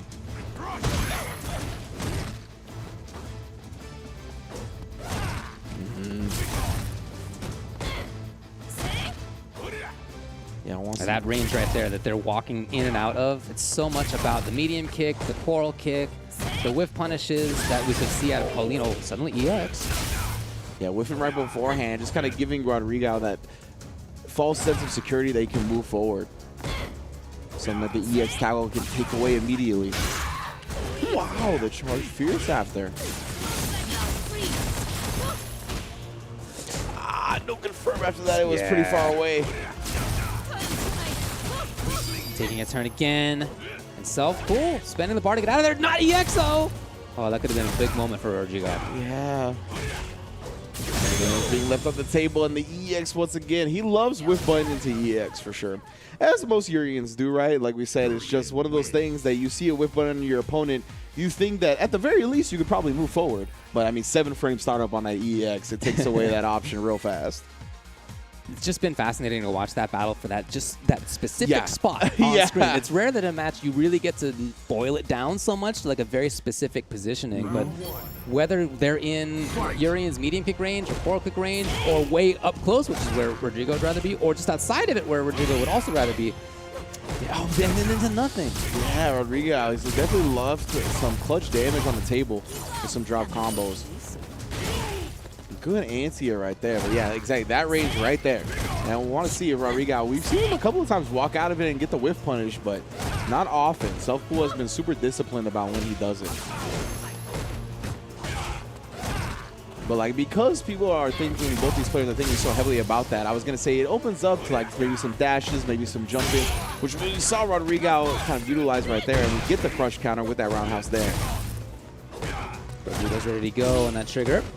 Not into anything. Oh, ooh. Okay. First kind of earliest usage. I like that to get away from the mirror. Utilizing Bolto, and that's what they needed to start this offense. Oh, the old go-to. Grab, yeah, it's been such a clutch round closer for Rodrigo. Not only in this set, but throughout this top 8. He's actually one round away now from making the top 8 again.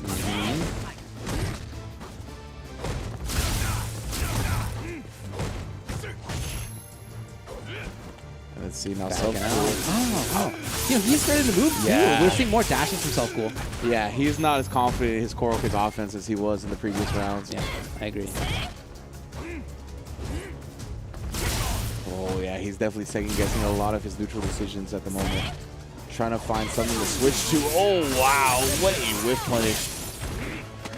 Here we go, Rodrigo, exactly where he wants to be. Brave wake up. Yeah, the knees.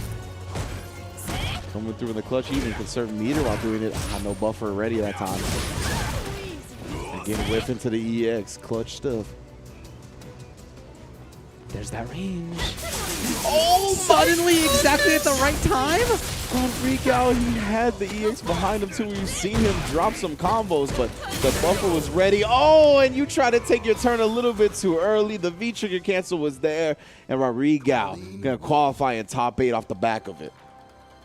He lost his first match today. Wow. He lost his very first match, and he has made it all the way through in the top 8. That is amazing. That is a hell of a road to go through. Lots and lots of matches, all 2 out of 3 on the Colleen as well. Those are some long, grueling sets that he went through, and very well done to make top 8.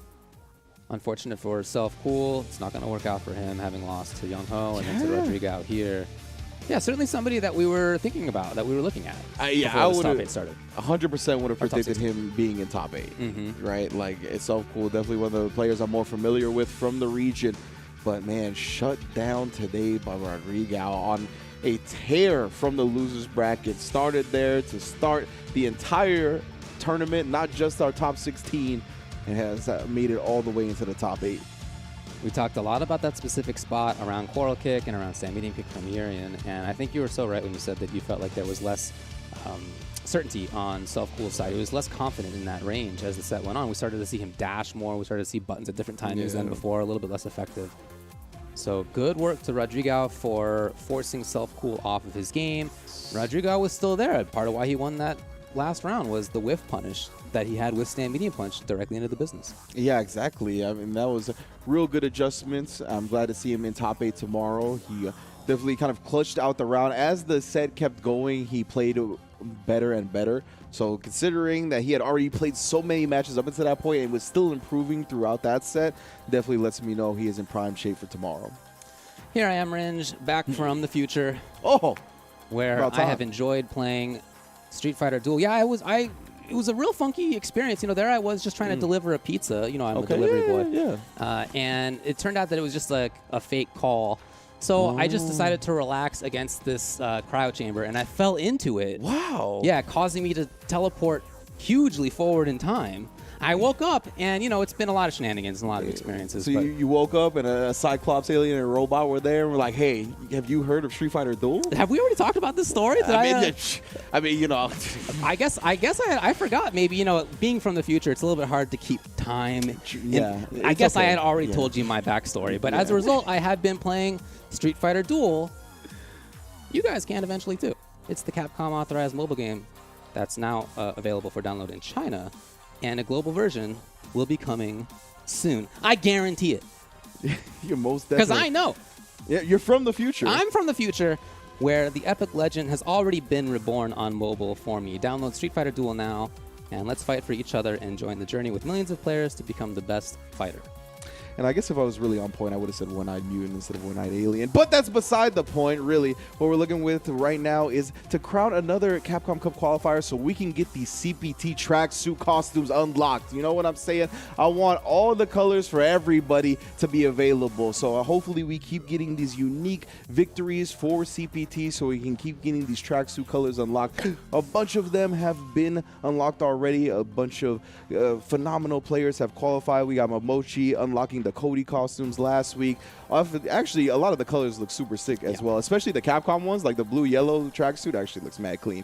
So we got a bunch of participants here today that are going to be able to unlock maybe Bison, maybe Dawson. Dawson probably already got his unlocked, you know what I'm saying? Young Ho with the birdie. Definitely a lot of potential on the horizon to unlock these costumes. So we'll see who will be the champion tomorrow, but not quite today. Nope. But we do have a little bit more for you today. We're not done quite yet. As you saw in the bracket before, we have 3 more matches to decide our full top 8. We're going to get to those after this.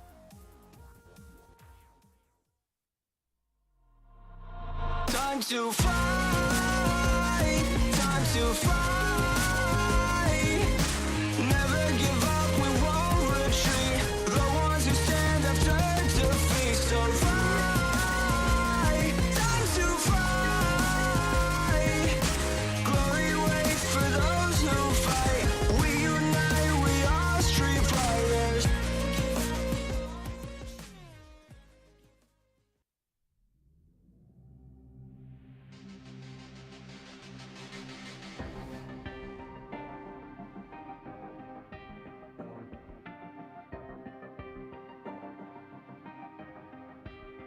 Yeah, hey, dare I do this, never feel loose. And when I get up in the game, y'all be improved. A real problem, but I solve them all facts proof.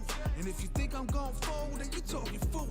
Yeah, y'all wanna win, let me spin, boy. All dunks aside, I'm super fly like I'm hanging off the rim, boy. I've been winning for my kinfolk, and I put on for my city from the intro. Let's go. I put that time in.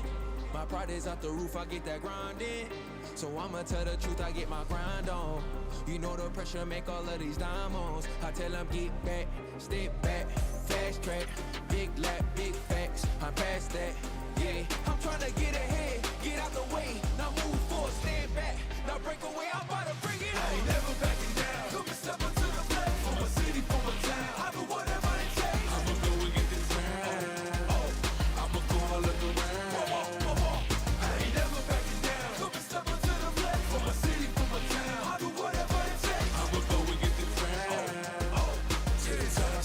See the sights, yeah. Let's go. Hop out and I'm scheming, ride around and I'm dreaming.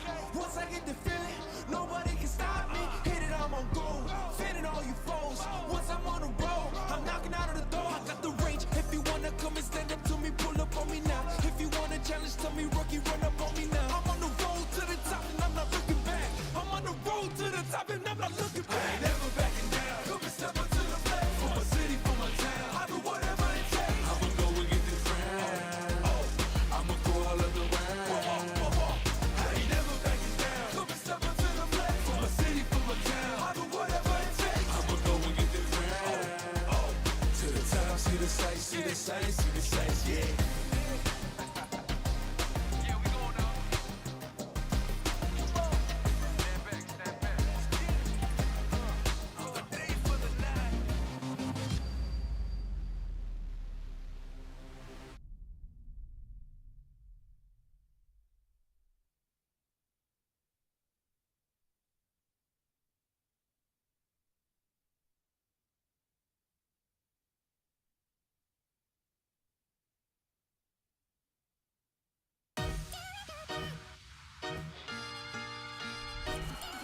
too far. Please forgive me. My name is Seth. Bow down for my cycle. It's time for trial. Show me everything. Download. This will do.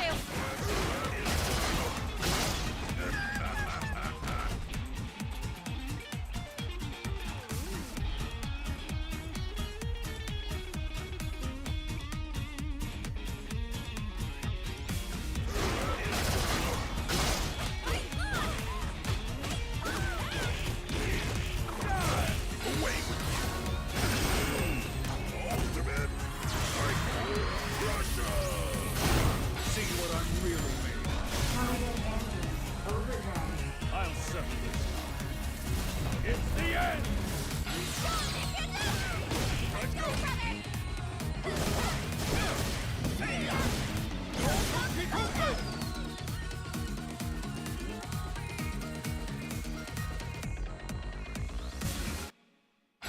The finale.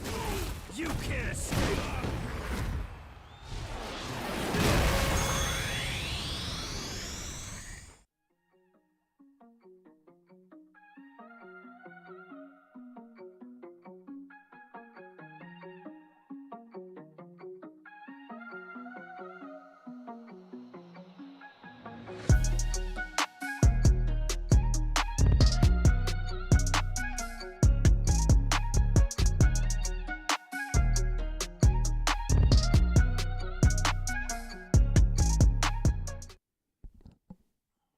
Welcome back to the CPT. We're here for South America West. We've been doing the top 16 all day. We are most of the way through it. We know most of the people who will be in top 8 tomorrow, but we still have a few matches to decide. My name's Ultra David. What's up, Ringe?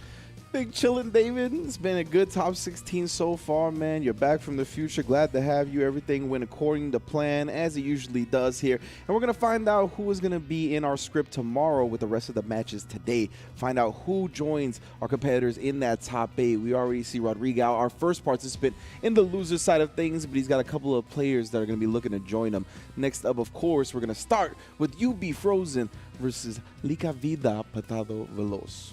Yeah, Frozen, look, he's done well in the past. Yeah. Second place last year's CPT South America West. Coming into this, you know, he's down here in loser's side, having lost earlier to Shaka. It was 2-1, Yeah, right? And that was versus somebody who he knows very well. Yep. And I think we could really see that in terms of how that played out. So in this one, you know, he's clearly a very talented player. I liked a lot of his ideas with Nash. Every time I've seen him play, I've felt that way. So cool to see. At the same time, for Patada Veloz, what sticks out to me from his match earlier was the very strong interruptions that we saw. We saw a lot of frenetic play too. We saw a lot of him moving around all over the place. But his interruptions, they didn't come all the time. No. But when they did come, they were with big buttons and they were into activations and they turned the tables instantly. Yeah, I'm glad you brought that up. I want to see who was more aware of each other's V-trigger activation game, right? That's something that Patado Veloz was very good about in that previous set. Like you mentioned, interrupting with the crouch fierce into the V-trigger activation, but he also never let his opponent get any of their ideal V-trigger activations. He was going up against Rashid, constantly stood out of that stand heavy kick range every time the V-trigger was looming in the cut. So I'm looking for that up against his opponent as well today. So it's going to be tough. It's going to be tough for sure. Frozen is very good. I think Nash has a couple of ways to activate from a distance as well, right? Like off the fireball, just in general. We'll see some of the neutral activations because he just goes across the screen and then immediately gets into plus frames. So I want to see how he's going to be able to deal with that. Yeah, Nash himself, you know, you think about him in many ways as being a neutral character, but he's got fantastic pressure. Yeah. He's got really good plus frames that he can set up, especially if he wants to spend an EX on it. Very tricky timings that he can bring out there. He can push himself out to certain ranges as well for nice little spacing traps. I think that character is definitely interesting and strong. So when it comes to finding those moments to buttons out as Cammy, I don't know if those will be as available in this match. Yeah, especially with the way that he's been playing Frozen, that is. I think he utilizes the Soulbot really well as well, which is something that you could be looking for. It could maybe low crush some of the crouch medium kicks coming out from Cammy, something to keep in mind. So, never mind. The Nash sent to the bench, and the Kage as a designated hitter. Okay. Interesting. Into Kage to specifically pick this. I mean, look, Cammy has ways to get through fireballs. Maybe that's part of what he's thinking about here. This character has fireballs. You just saw an option there that got blown up instantly. So shout outs to Patala Veloz. Yeah, looking for the V-skill as well. Maybe trying to absorb some of those normals in that range where Kemi's so good at. Maybe that's the idea here. That's plus frames, yeah. Oh, but Patala kind of ready with a flip out on the air hit. Again, really hunting for air approach. Not there on the hooking frame. Big chance here for Frozen. Oh, just charging up. Yeah, I was going to say plus frames after, though. Oh, the chunky damage on the end of that EXDP. I was also expecting her to live through that. And that's this character. Well, it's really both characters. She doesn't have much life, and he just pumps out damage. Yeah. So, hey, maybe he's not that effective at getting hits, but he's not going to need a lot of them. Exactly. Frames. Oh, yeah, bro. You got to be able to discern which axe kick is plus or not. And then showing him the V-skill definitely got him a little bit antsy right now. Okay, here it is. The crouch fierce activate, this thing we talked about at the very start of the set. Oh, V-shift. Okay, I thought the DP was coming. Commits to the V-break and it actually works out. Yeah, you got to be patient there for Frozen. Next hit, if he gets hit, he's going to die. Oh. No? That wasn't enough? Okay, yeah, I was going to say immediate activate too. Yeah, there's a challenge point. Yeah, nice work for Patala Veloz. He has challenged a lot, as you said too, on situations where his opponent's been plus. Yeah. So where his opponent's not plus, you know he's pressing the button. Definitely good way to distinguish between the charge and non-charge versions that time. Oh, and just outside the range of that V-skill. Frozen stood up for a second, maybe thinking about biting into that throw bait, but didn't.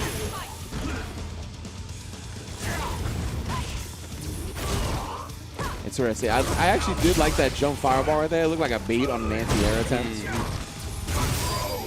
Oh, I love this. No, not the rest of the combo, but the idea was great. Yeah, he was so clean with it. Timed it perfectly, but no. The challenge unsuccessful that time. All the way through for the kill as well. Frozen taking the first game on the Kage. Yeah, man, he's been really just continuously presenting Patala with these situations where it's like, are you going to challenge? And it's always ambiguous, right? Whether it's from a charge special or V skill or the range is funky. It's definitely one of those situations where he's preying on the unfamiliarity of Patala. Yeah, and I don't know what Patala, I'm not sure it's unfamiliarity. I think his style is to try to find more turns than the opponent is willing to give. Definitely could be around that type of philosophy as well.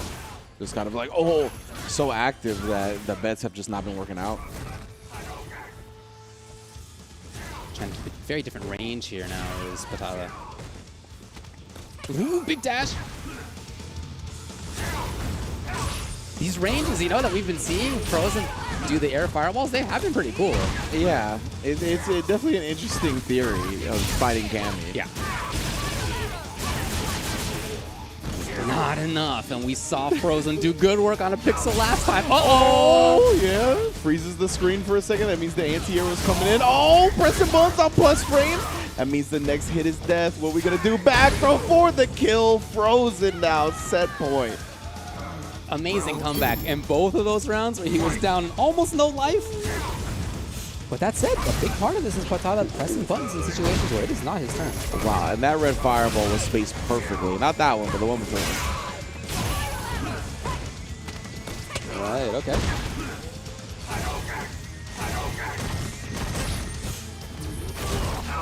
Okay, yeah, activate as well, dash. Oh, trying to get rid of flinch, but good defense as well as the DP on the anti-air. Challenge comes, trying to get away. Oh, no, it's grounded hit too. Next hit's gonna be it. Yeah, super is there. Oh, I love the escape. So important. Bummer to give up on. Oh, here we go. You're dead this time, actually. Patala not even hesitating to spin that meter.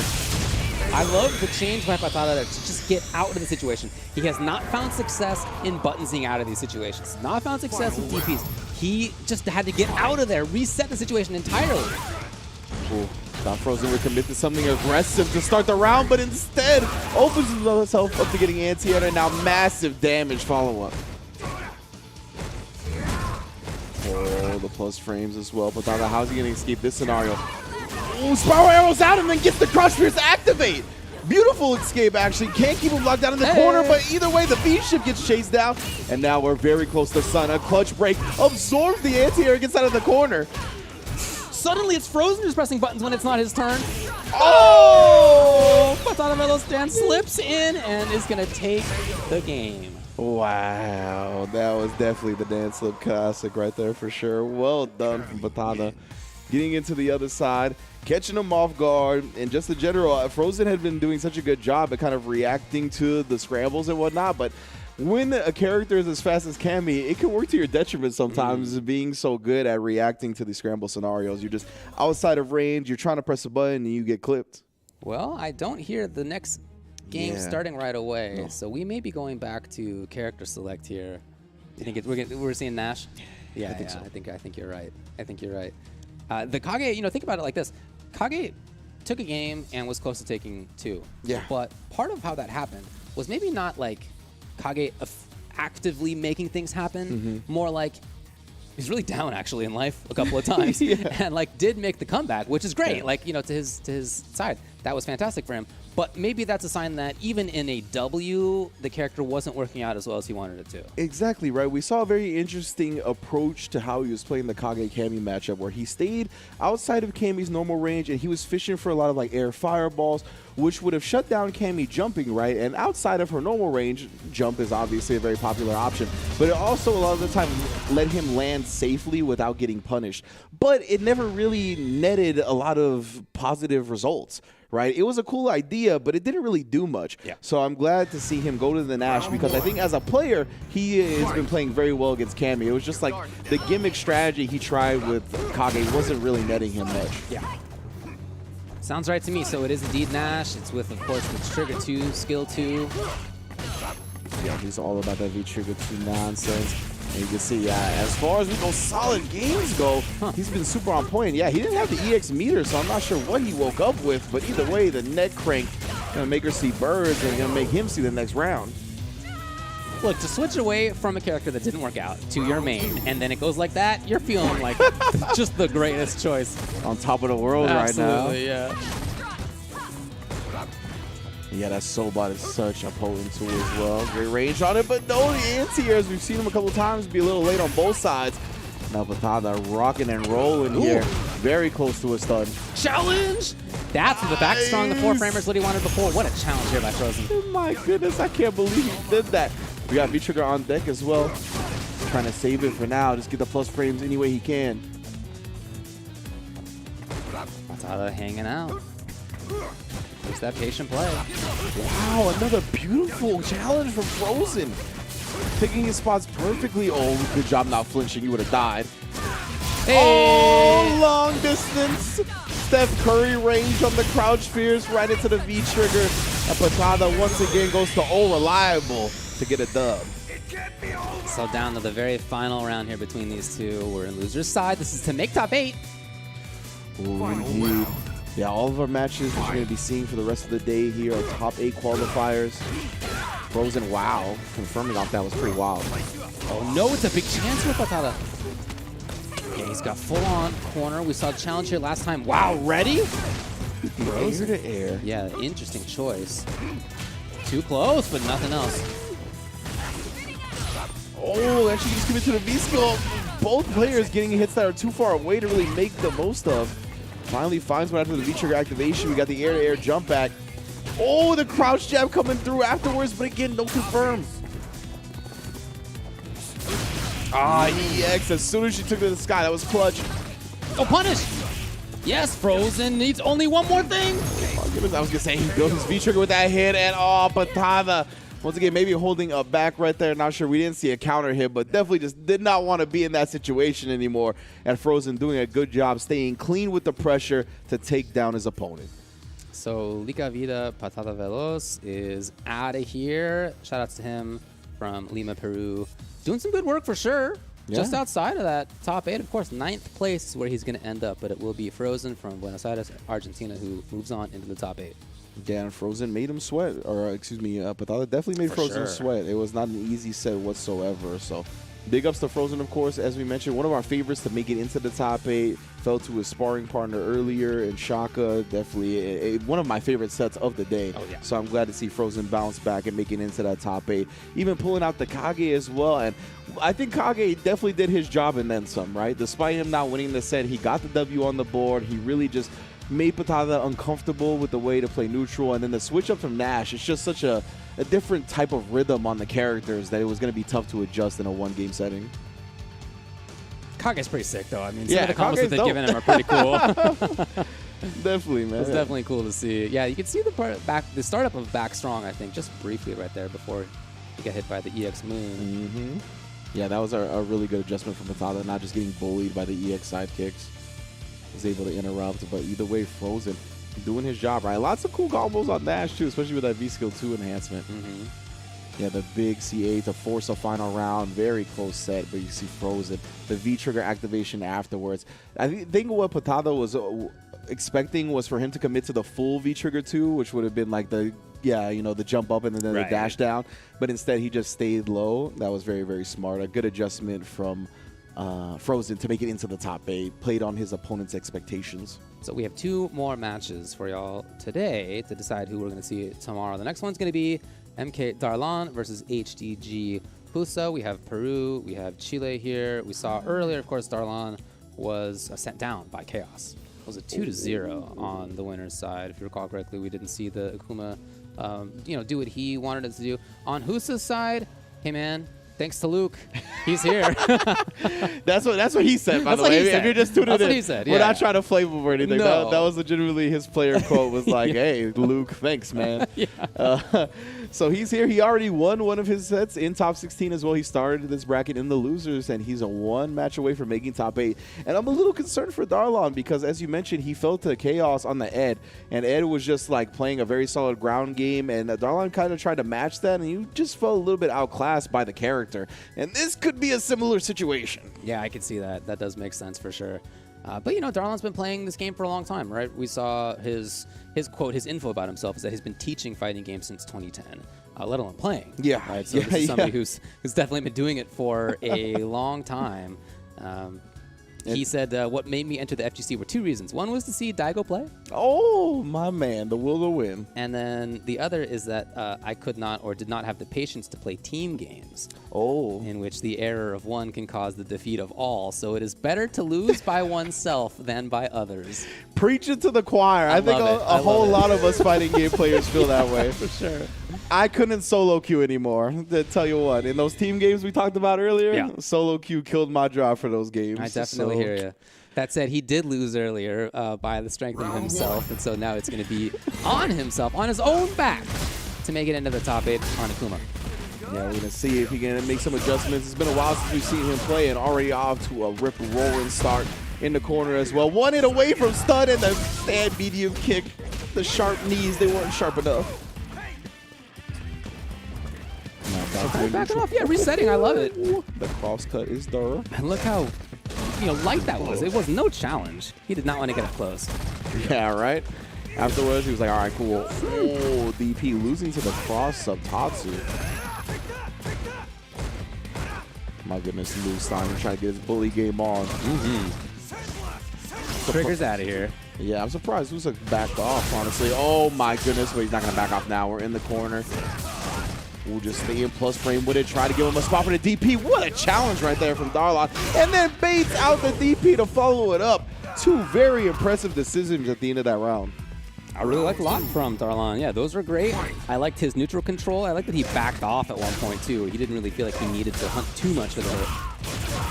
He's got the corner again. Pretty good early this time. Surely was intended to be DP. Yeah, he was like, oh, I'm going to do it one way or another. Yeah. The classic fighting game execution error. I got to do it again. Oh, the beautiful manipulation on the ground right there. The walk speed in and out to get the whip punish. Oh, the nice V-shit. Yeah. Now puts that corner. Oh, nice way to throw off his anti-air timing. And this time committed to the fireballs. You committed to the V-trigger. Rough spots for Husa right now. And then again, try to get in his space, but no. Akuma shutting that down. Give me some social distancing, fam. Really interesting to see Darlon move forward at the very end right there. He'd been moving backwards in those situations a lot, so I totally get why it worked. You know, if I were Luke in that situation, I would not have expected the forward movement from Akuma either. So shout-outs to, again, we mentioned earlier, but in that first round, he did a great job at backing off in situations where he didn't need to press. There, when he thought it was time to press, he got the W. That's the thing. Oh. All about catching your opponent off guard, conditioning right. Even the small things like that where you walk back in a lot of scenarios. When you walk forward and press a quick option, it catches people off guard. All of that is intel. All of that is data that kind of manipulates how your opponent reacts to you. All right, now both of these players playing very slow, very solid. Nobody wants to commit to anything heavy. Yeah, I thought Husa did a great job. Oh, here he moves in again, Yeah, got the jumping on the firewall. I'm surprised he's not utilizing as much Sandblaster. Hey, stun? Yes, maybe God. round right It here? might be. The V-skill enhancement. Yeah, the DP at the very end after the fireball. Don't question Luke's damage. Started off with a jump in there, so I'm going to be looking for Darlon to pay more attention to that. Yeah, see, he's looking for the DP there. Because he had been the fireball happy one, right? Like, Russo hadn't really been responding with a lot of Sandblasters. That was a great confirm. Saw a hit late and everything. Husa's had a couple of weird, like, instant jump kick normals. I'm not sure what execution error that is.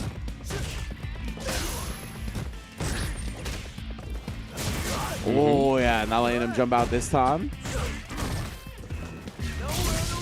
But yeah, pausing the screen. Oh, I thought he waited for the end of that.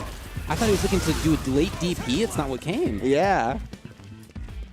I think Luke, he has a pretty good left button, like sends them to the ground, I think, but no, failed to confirm that time. Oh, I'm going to pop the V-trigger as well, put him on life support with the end of it. Oh, tricky. Tatsu with a backdash. I like it. Final round. So we got match point now for Darlon.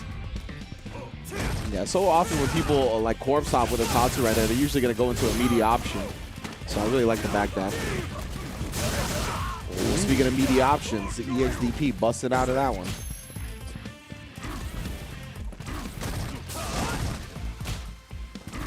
It's a confident walk forward. Yeah. You know, you can see sometimes when Darlon really wants to focus more on anti-air. He's doing a great job of that. Yeah. Oh, tricky. Ouch. Deep cross up, melting the life bar. Pestering. Sandblast. He's got one more in the tank. Darlon's got the activation ready. My goodness, that stand medium kick still not reaching when he needs it to. Oh, that was the rest of the V-trigger, though. Hey! Oh, this is huge. Darlon starting his game up right here. He's a combo away from building super as well. Oh, gets him on the other side. Oh, in the overhead, he just bets on the chop like that. 2-0 to the dome. Darlon going to be making top 8, showing no fear in the face of his opponent. I feel like that was the biggest risk that he took in the entire set. 100%. I can't believe he did that. I could not believe he actually just walked up and overhead him to win the set. Point blank overhead, yeah. Point blank overhead. While he had V-trigger, while he had meter, I was like, there's no way. I was like, there's no way. My goodness. Well done from Darlon right there. Again, playing against his opponent's expectations. That's something we highlighted at the beginning, right, where he conditioned Usa to believe a lot of walkbacks in certain scenarios to try to make him come to him, and then he switched it up with these walk forwards. He really busted out in these scenarios that Husa couldn't really get a read on, and right there at the end, that was just another unpredictable option that he came out with. Yeah, did a great job at, again, you know, mostly neutral, but when he needed to make something happen, he definitely did it. He walked forward sometimes in some brave situations. He did take that last risk that we are going to see right here. I feel like I always look for overhead. I default to stand blocking at the end of a set. I do, honestly. And I was not looking for overhead there. I can't believe it. But there it is. So Darlon will move on. It's funny because, like, when it comes to overheads in this game, I like that you highlighted the fact that it was point blank, because I think, like, us as players, a lot of the time we condition ourselves to look for them just outside of point blank range, because a lot of them do have that range. Yeah. So the fact that he was up in his grill like that and then did the overhead, I'm with you. That was the last thing I was expecting. Yeah, it's pretty wild. So big ups to Darlon right there, making top 8. Now we got one more to go to see who his opponent's going to be for tomorrow. It's going to be Kenshiro versus Salvatore. Yeah, and again, to reiterate about Salvatore, he got 5th in online, EVO Online, LATAM Central. He moved to this region 2 months ago, he says. Here he is already doing good work in it. Minimum 9th, of course, he's looking for that top 8. That's where the next one will come. For Kenshiro, he started off in our first match of the day. On winner's side, he was the very first one that we saw. It was Hisakuma, and it was Dookie as well. His opponent was using Bison. That was, of course, Dookie who took it, so he's in winner's side. But as far as Kenshiro, I felt like a lot of that time we saw Dookie in control. We sort of saw him. We saw Kenshiro trying to backdash. We saw him trying to reset the situation a lot. We didn't see too much like affirmative action from him, like active pressure. And that's something that I would love to see a little bit more of. Most definitely. I would like to see that from Kenshiro as well. With the Akuma, he'll be able to have a lot of options to do that, right? I think like he should feel a bit more comfortable in this matchup than against the Bison. Bison is just such a good character in that range and has so many ways to shut the opponent down. And just in general, I got to give Kenshiro props because he has I think, most undesired position of the day, right? I always think that these players that are in that first match of the day that lose have the toughest job getting in the top 8 because they have to wait so long between tournament matches. But he's going to get the opportunity to do so. Hopefully he stayed nice and warmed up. Again, we talked about Bison being able to rule the ground. Karen, another character that's very good at doing that, but we've seen Akuma versus Karen at the highest level possible. Obviously not in this patch, but I think in general it's going to stay fundamentally similar. Yeah. Yeah, of course, Karen got a little bit nerfed for sure, but yeah, in terms of her game plan didn't change too much. Yeah, that's kind of what I'm getting at, right? Both of these players, right, despite their changes, despite their normalizations, they're going to be working a similar way. We'll see right now, Salvatore already off to a nice lead here. Kenshiro not confirming off that crouch medium kick. But yeah, as you called for a little bit more activity for Kenshiro, and I feel like I'm seeing it a little bit right now. I think you're right. Chance. Okay, yeah, I like Salvatore just getting out of there, sure. Yeah. He's really making Kenshiro be the aggressor in this round. Oh, and that's the privilege you have when you get a life lead this early, but now we are in the corner. All that is nullified. Just outside the range, and Salvatore clean with the punish afterwards. Right, we talk about whiff throws being plus, so the fact that he was able to take that away, gets the throw bait at the end as well. Very clean play to start the set. And you really see the importance of backing off, I think, in that round for Salvatore, as he got way outside of V-Trigger Akuma's range and found the hit after that. They'll toss him to the corner here again. Oh my goodness! Salvatore just backing off and then dashing forward. Hard to know where he's going to be. Yeah. And then, that's something that if Kenshiro was a little bit more active, maybe could have cut it off at the pass right there, right? He's still, again, trying to react maybe a little bit too heavily until I said that. Now sweeping to activate. Oh, V-shift. We are out of there for now. Plus frames. Not going to challenge there. Does get the crouch medium kick, though, after a light hesitation. Crouching jab, wake up? Is that it? Not quite. Oh, it's a big opportunity now for Kenshiro. It's going to be a heavy scaling. DP into the V-trigger activation. We got another chance at live. Oh, and then baits it out. All you need in that instance right there is the guess between one grab or one hit. Yeah. And Kenshiro got enough life to make that happen. I understand why Salvatore did the DP too, because he woke up with buttons last time, right? Just a regular button, so he thought that Kenshiro would look for a meaty, but no, sir. There's Kenshiro on the offense, not his turn anymore. Oh, yeah. Just backed off, respected the DP, and then the big deep jump in. I'm not sure what happened, but I do know we're going to a second game. Was he looking for a cross-up maybe? I don't know. It was not, but in my estimation, wasn't in range for that. Yeah. But I'm not sure what else it would have been there. Yeah, because there was like no counter hit. There wasn't like any indication that it was an execution error. So, yeah, I'm not sure if he thought it was like he had time to walk forward like a frame or two and it would cross up or something. Right. Like that maybe is the only thing I'm thinking of. But unfortunate for him, didn't have the anti-air ready. And now Salvatore, one game away from top 8. We already committed to the demon flip right there. Oh! I love it. Oh, that was dope. What a shutdown. Yeah, absorbing that shoulder block string with the V skill. Oh, he's mixing it all the way up now. Salvatore not biting. Oh no, the back throw incident. Wow, waking up with the EX fireball though. Really preying upon that range that he was left at. Man, the patience coming out from Salvatore, though. Like, even the fact that he had the corner, he has the V-trigger active, he's still not showing a lot of overzealousness. Could have had it. Instead, here's a big punish, and Akuma cannot take that kind of stuff. He's 2 hits from death. There's one. Tried like a V-skill, I think. Anything's gonna do He woke up with buttons. Okay, yeah, Salvatore again is getting out of there. He got to run from that man. He's just no fear in his heart. Oh my goodness, good job not getting baited by the EX Demon Flip. I got baited super hard. And it feels like Kenshiro's the one who wants to make the move. He's got the life advantage. Oh my god, I can't believe he blocked the time. The fireball beats the dash just barely. My goodness, what a wild end to that round. What a wild dash at the end, too, by Salvatore after having played away for so long. Yeah, what? My brain is breaking. Oh, nice job, that Demon Flip. Oh, and then finally catches a reach, and he's been fishing for that forward fierce. He walks out of range, but recovers in time not to get thrown. Not quite in time.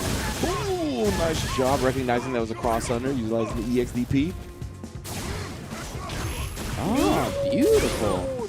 Yeah, that is a huge punish. God, every time Akuma gets hit, yeah, you can feel it. He's going to be, I think, 1 grab from doing this. Yeah, and no meter on Salvatore's side. Oh, my. Oh, and Genshiro going to be forced in a game 3 here. Well done. You highlighted the important things, I think, right there. No EX meter, no V meter, so he had to really just block it out and guess, and he guessed incorrectly. Tough spot to be in. When it's just grab or hit, just really boiled down to that situation, and either option's totally safe for the attacker. They're not taking a risk. Exactly. That's really the thing that is so hard to deal with when you're in that defensive position, is the fact that you don't have to have anything that you threaten with your opponent with, right? Like, you just have to sit there and the mental stack is completely on your side.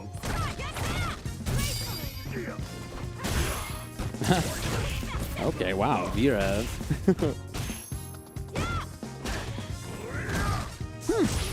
Oh my goodness, yeah. A little bit funky of a neutral game played right now from Kenshiro. Trying to throw Salvatore off a little bit. Kenshiro's trying to stay outside of that sweep range. Looks like not for long. Here's Salvatore. Good challenge. Utilizing the command dash to get away from the Demon Flip. Oh no, but getting a little antsy after these forward fierces now. -2. I'm really surprised Salvatore tried to commit to a throw. Yeah, the range there that Kenshiro's done that at, to be outside of throw even on block there, that's really, really strong. True. Little spacing trap setup. Yeah, we've seen that a couple of times, and Kenshiro has done a good job really recognizing the spacing too. We saw like when he got back thrown in the corner, he woke up with the EX Fireball, the air EX Fireball that worked out. And he is not just a slave to the numbers, so to speak, but a nice EX Command Dash to get under the Fireball. Oh no, got caught. Maybe he thinks he needs to play a little bit more shenanigans. We'll see if that continues. And bring out the tricks. He's had such great challenges with the crouch medium kick too, really recognizing when he could do it in the block strings of Karen. Again, Salvatore way out. Oh! That's worked a couple of times too, like the instant air fireball point blank like that. Using his opponent's reactions against them. Oh, yet again! Showing him the forward fierce, caught him reaching. This is going to be a stun, and the follow-up combo should be enough. The scaling is not enough to save Salvatore. Genshiro qualifies into top 8.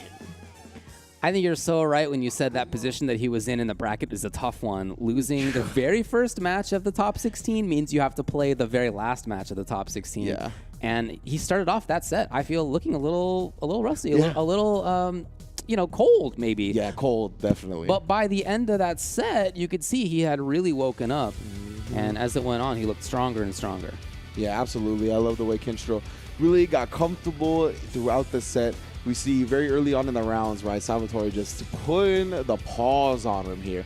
We see just kind of running roughshod with Karen left and right, doing whatever she wanted. But once Kenshiro kind of figured out the rhythm that Salvatore wanted to play at a little bit, kind of figured out the rhythm of the Karen matchup in general, right? It's like, okay, I'm back to playing the type of Street Fighter that I know how to play. We saw a clutch V-skill right there on the shoulder block string. We saw a lot of great call-outs just in regards to spacing and where Karen was on the screen. Oh, yeah, that began to work. And even on block, I really like the ranges again that Kenshiro was using it, because even on block, it was a spacing trap. Yep.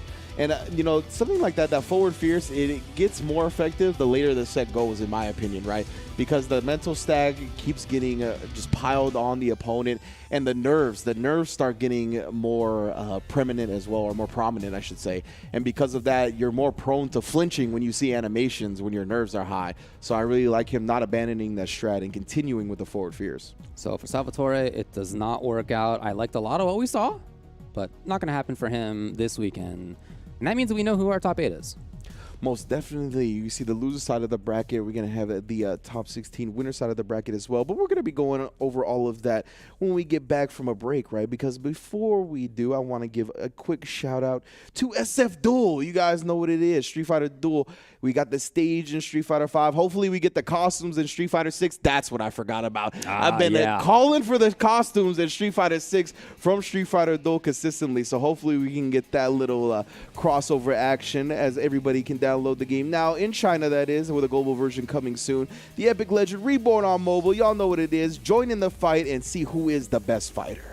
As a resident of the future, I know whether the costumes are going to be in this or not, in Street Fighter 6 or not. You'll just have to wait to see. Still my beating heart.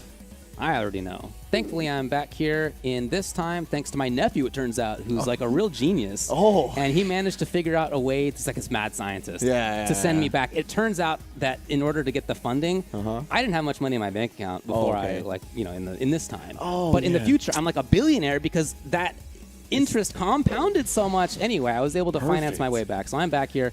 I know what's going to happen with Street Fighter Duel. You guys will find out in a little while for sure. Let's talk about the CPT. You know it's underway. You know what's happening. Here we are, watching it, talking about it. People are playing in it, and you can be playing in it as well. Next one will be Asia Southeast. Again, lots of strong players in that region. Evo champs in Street Fighter live in that region. You definitely will want to check it out. If you live in that region, I highly recommend getting involved, playing. But if you live anywhere else, check it out. The streams will be next weekend, July 16th and 17th. Of course, check out the No Neutral pre-show before the actual top 16. But wherever you live, please check out CapcomProTour.com for more info on how to register for your region's event. Exactly, and for everybody else, we're going to have the Central America East registration period ending very soon, but that's going to be the one that's following up Asia Southeast, and then the one that's following up Central America East is Australia. So incredible play from Street Fighter Worldwide. That's one of my favorite things about fighting games in general, but to see how much the talent pool has just increased across the globe in Street Fighter has been one of the best things about the Capcom Pro Tour, so I'm glad we're going to be showing off even more regions as per usual for the next 3 events. And for, like I said, the global community, we got the World Warrior events on top of that. So you can go to CapcomProTour.com, as my man Ultra David said, and you need to find out this information on who is actually running your local community, right? We got people from all over the world. I see Insidium in there representing Canada, Soul Mine League holding down the EU tournaments, WNF for the West Coast, all kinds of local tournament organizers are collabing with Capcom to make sure we get some new faces and some familiar ones also in that Capcom Cup. So definitely go to CapcomProTour.com and find out how to get involved and how to get your own spot in that qualifying cup. Well, that's all the matches that we have for you all today for this top 16. That said, let's take a break because there's a lot to talk about with what went down and what we're going to see tomorrow in the top 8. We'll be back with that in a bit. Time to fight, time to fight. Never give up, we won't retreat. The ones who stand have turned to defeat. So fight, time to fight. Glory waits for those who fight. We unite, we are street fighters.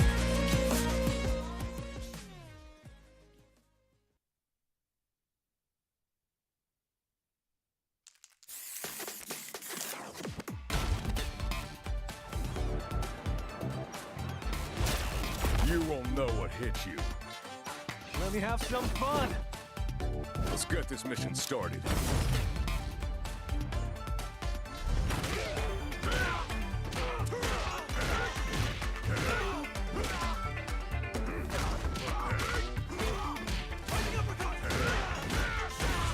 This will be a good fight.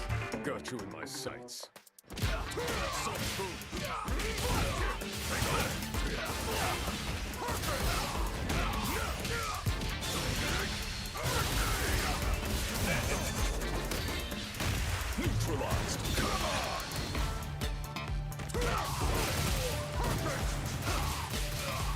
unacceptable.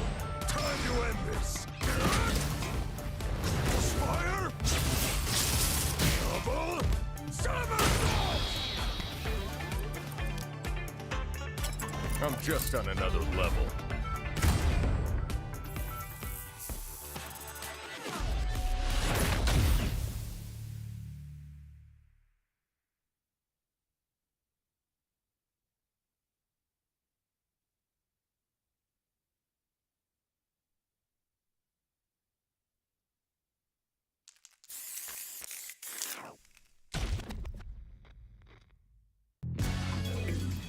Oh yeah, you know I'm ready. Trying to read each other here? At this range, many attacks can connect if you stick something out. The neutral game is very important. Hit them with a stopping bomb. More fuel for the fire. Cook them up. Breaking on them to lay down some damage without giving up ground.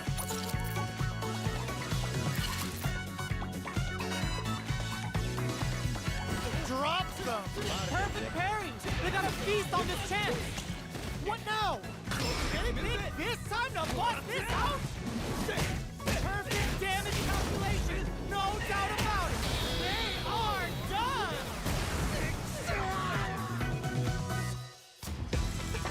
いってみましょう。地上技で差し合う距離、リーチの差を生かすか、それを手玉に取るか。よく見ていた。さあ飛びはしっかりジャストで受け止めていく。体力はわずか、ゲージ差はある。ここはどう出る。インパクトは受け止めた。主導権の奪い合い、どちらが仕掛けるか。受け止めている。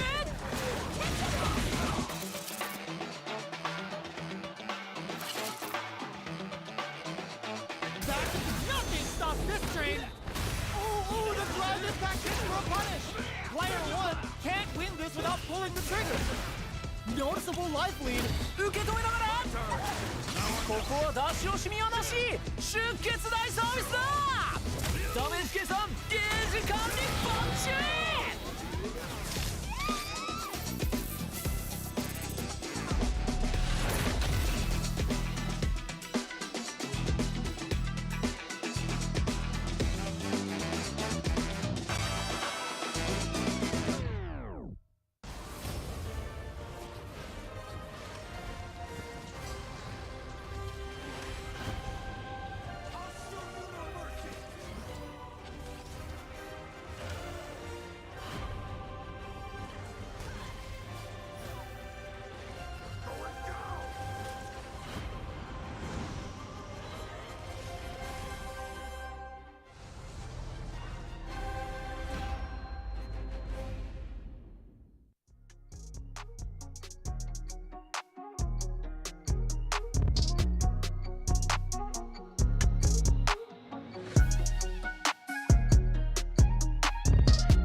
Welcome back, everyone, to another edition of the Capcom Pro Tour. We are here to wrap up the top 16 of South America West. I am Ringe, this is Ultra David, and it was a phenomenal set of matches today. Thank you all for joining us. Now, let's take a look at that bracket so we can talk specifics in regards to how it all went down. Yeah, Dookie right at the start. I loved what we saw from him with the Bison. He chased really well. He took up a lot of space on screen really well. It was hard for Kenshiro, as you could see.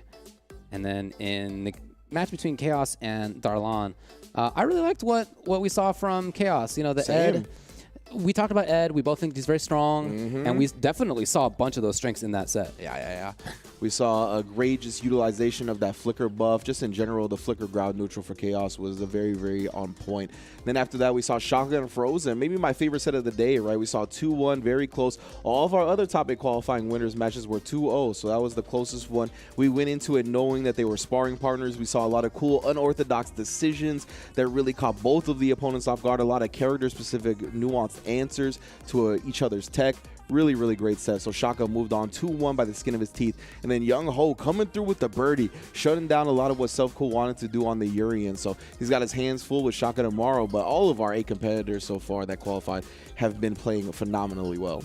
And then you go down to the loser's side here, and we saw for Rodrigo versus David. I mean, that was a close one. Colleen versus Ken. Yeah. And you think about how David, I think, you're right. I think my favorite one, too, was the Shaka win. I love that. But this is maybe my second. Yeah. Because I really liked how we saw Rodrigo and David kind of change throughout that set. You think to game number 1, game number 2, David had this patient Ken loss and then win, and he was playing that style. And then in game number 3, suddenly really different, waking up with DPs quite a bit. He was jumping a lot more. He was definitely taking more risks, and Rodrigo was able to adapt to all of that, to the patient play, to the backwards movement from David, and also from the waking up with DPs and a little extra zaniness that we saw from David as that set went on. Yeah, and Rodrigo kept the momentum going, right? Able to take down Self-Cool as well. We saw the adjustments on display there. He clutched out 2-2-1 sets, very close on both ends. So big ups to him getting into that top 8 off the back of it. Then we saw Patada Velos take down Napoleon, but he ran into Frozen, and Frozen had been bouncing back from that Shaka loss. First started out with the Kage right, just showing out hard. Got a game on the board, made it close in the second one, and then clutched it out with the Nash. I really love the way he utilized both his characters to kind of put as much pressure on his opponent as possible. And then we moved down to Husa. Husa was able to take down Detonation. Still can't get over the fact I couldn't figure that one out. And then Darlon, though, was really there to kind of shut down a lot of what Husa wanted to do on the Luke, right? Really showed that he has the matchup in the back of his pocket, was playing very well on the Akuma. Just in general, utilizing the fireball games in a way that I really admired up against Husa, because Husa didn't seem like he wanted to play a lot of heavy sandblast style. And if you're not going to do that, then Akuma can definitely kind of outrange Luke, and that's what we saw on display there. And then you saw Salvatore take it over Kelito in round 1 loser's side. That was Karen versus Sakura. It was another close one for sure, and in a match between two characters with some great buttons and some great movement speed. There was a lot of interesting back and forth there, but of course Salvatore took it, and then he went down to Kenshiro 2-1, again in that position of losing the very first match in top 16 winner's side. It means you've got to play the very last match of top 16 loser's side. And yeah, I really think that we saw Kenshiro kind of start cold, heat up, and then by the end he was just firing on all cylinders in that match.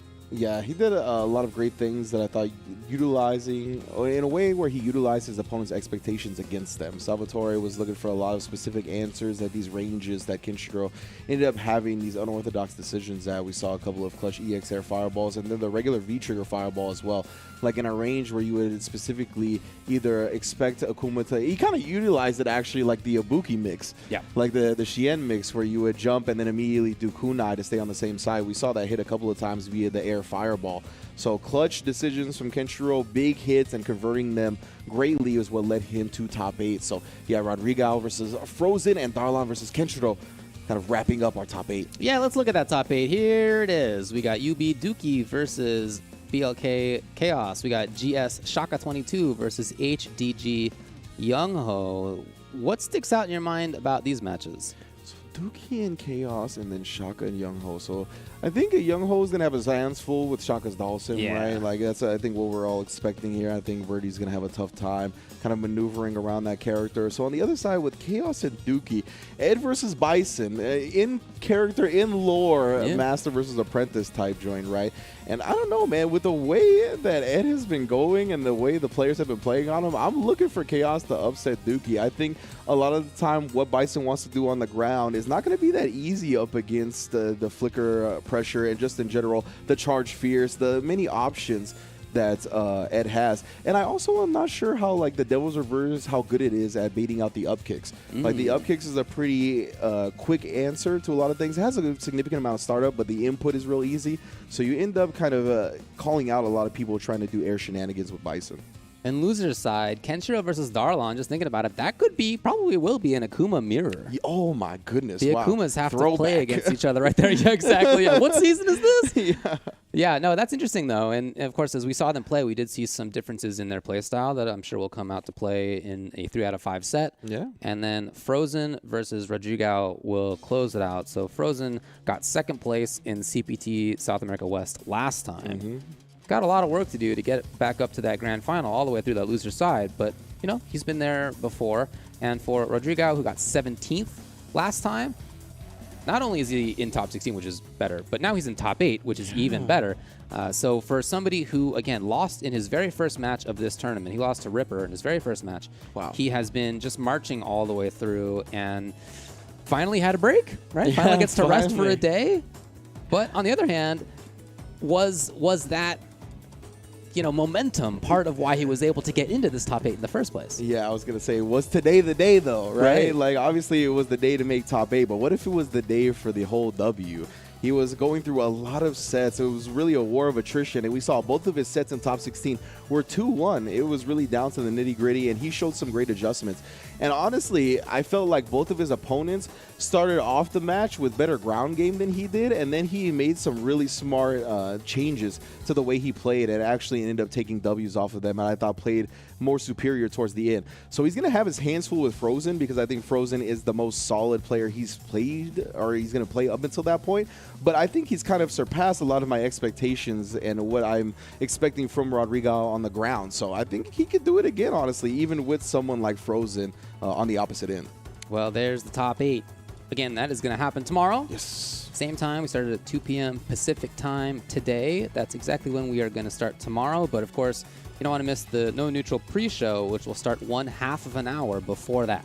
Yes, at 1:30. Big shout outs to Rob TV and CLG. Brian F., I see you, big dog. Definitely congrats on the sponsorship as well. And thank you, everyone, once again for tuning in to the CPT Top 16 for South America West. As my man David said, we're going to get to that top 8 tomorrow, qualify, and crown a new Capcom Cup competitor. Thank you all for joining us. Be good to yourselves, be good to each other, and we'll see you very soon.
The follow-up combo should be enough. The scaling is not enough to save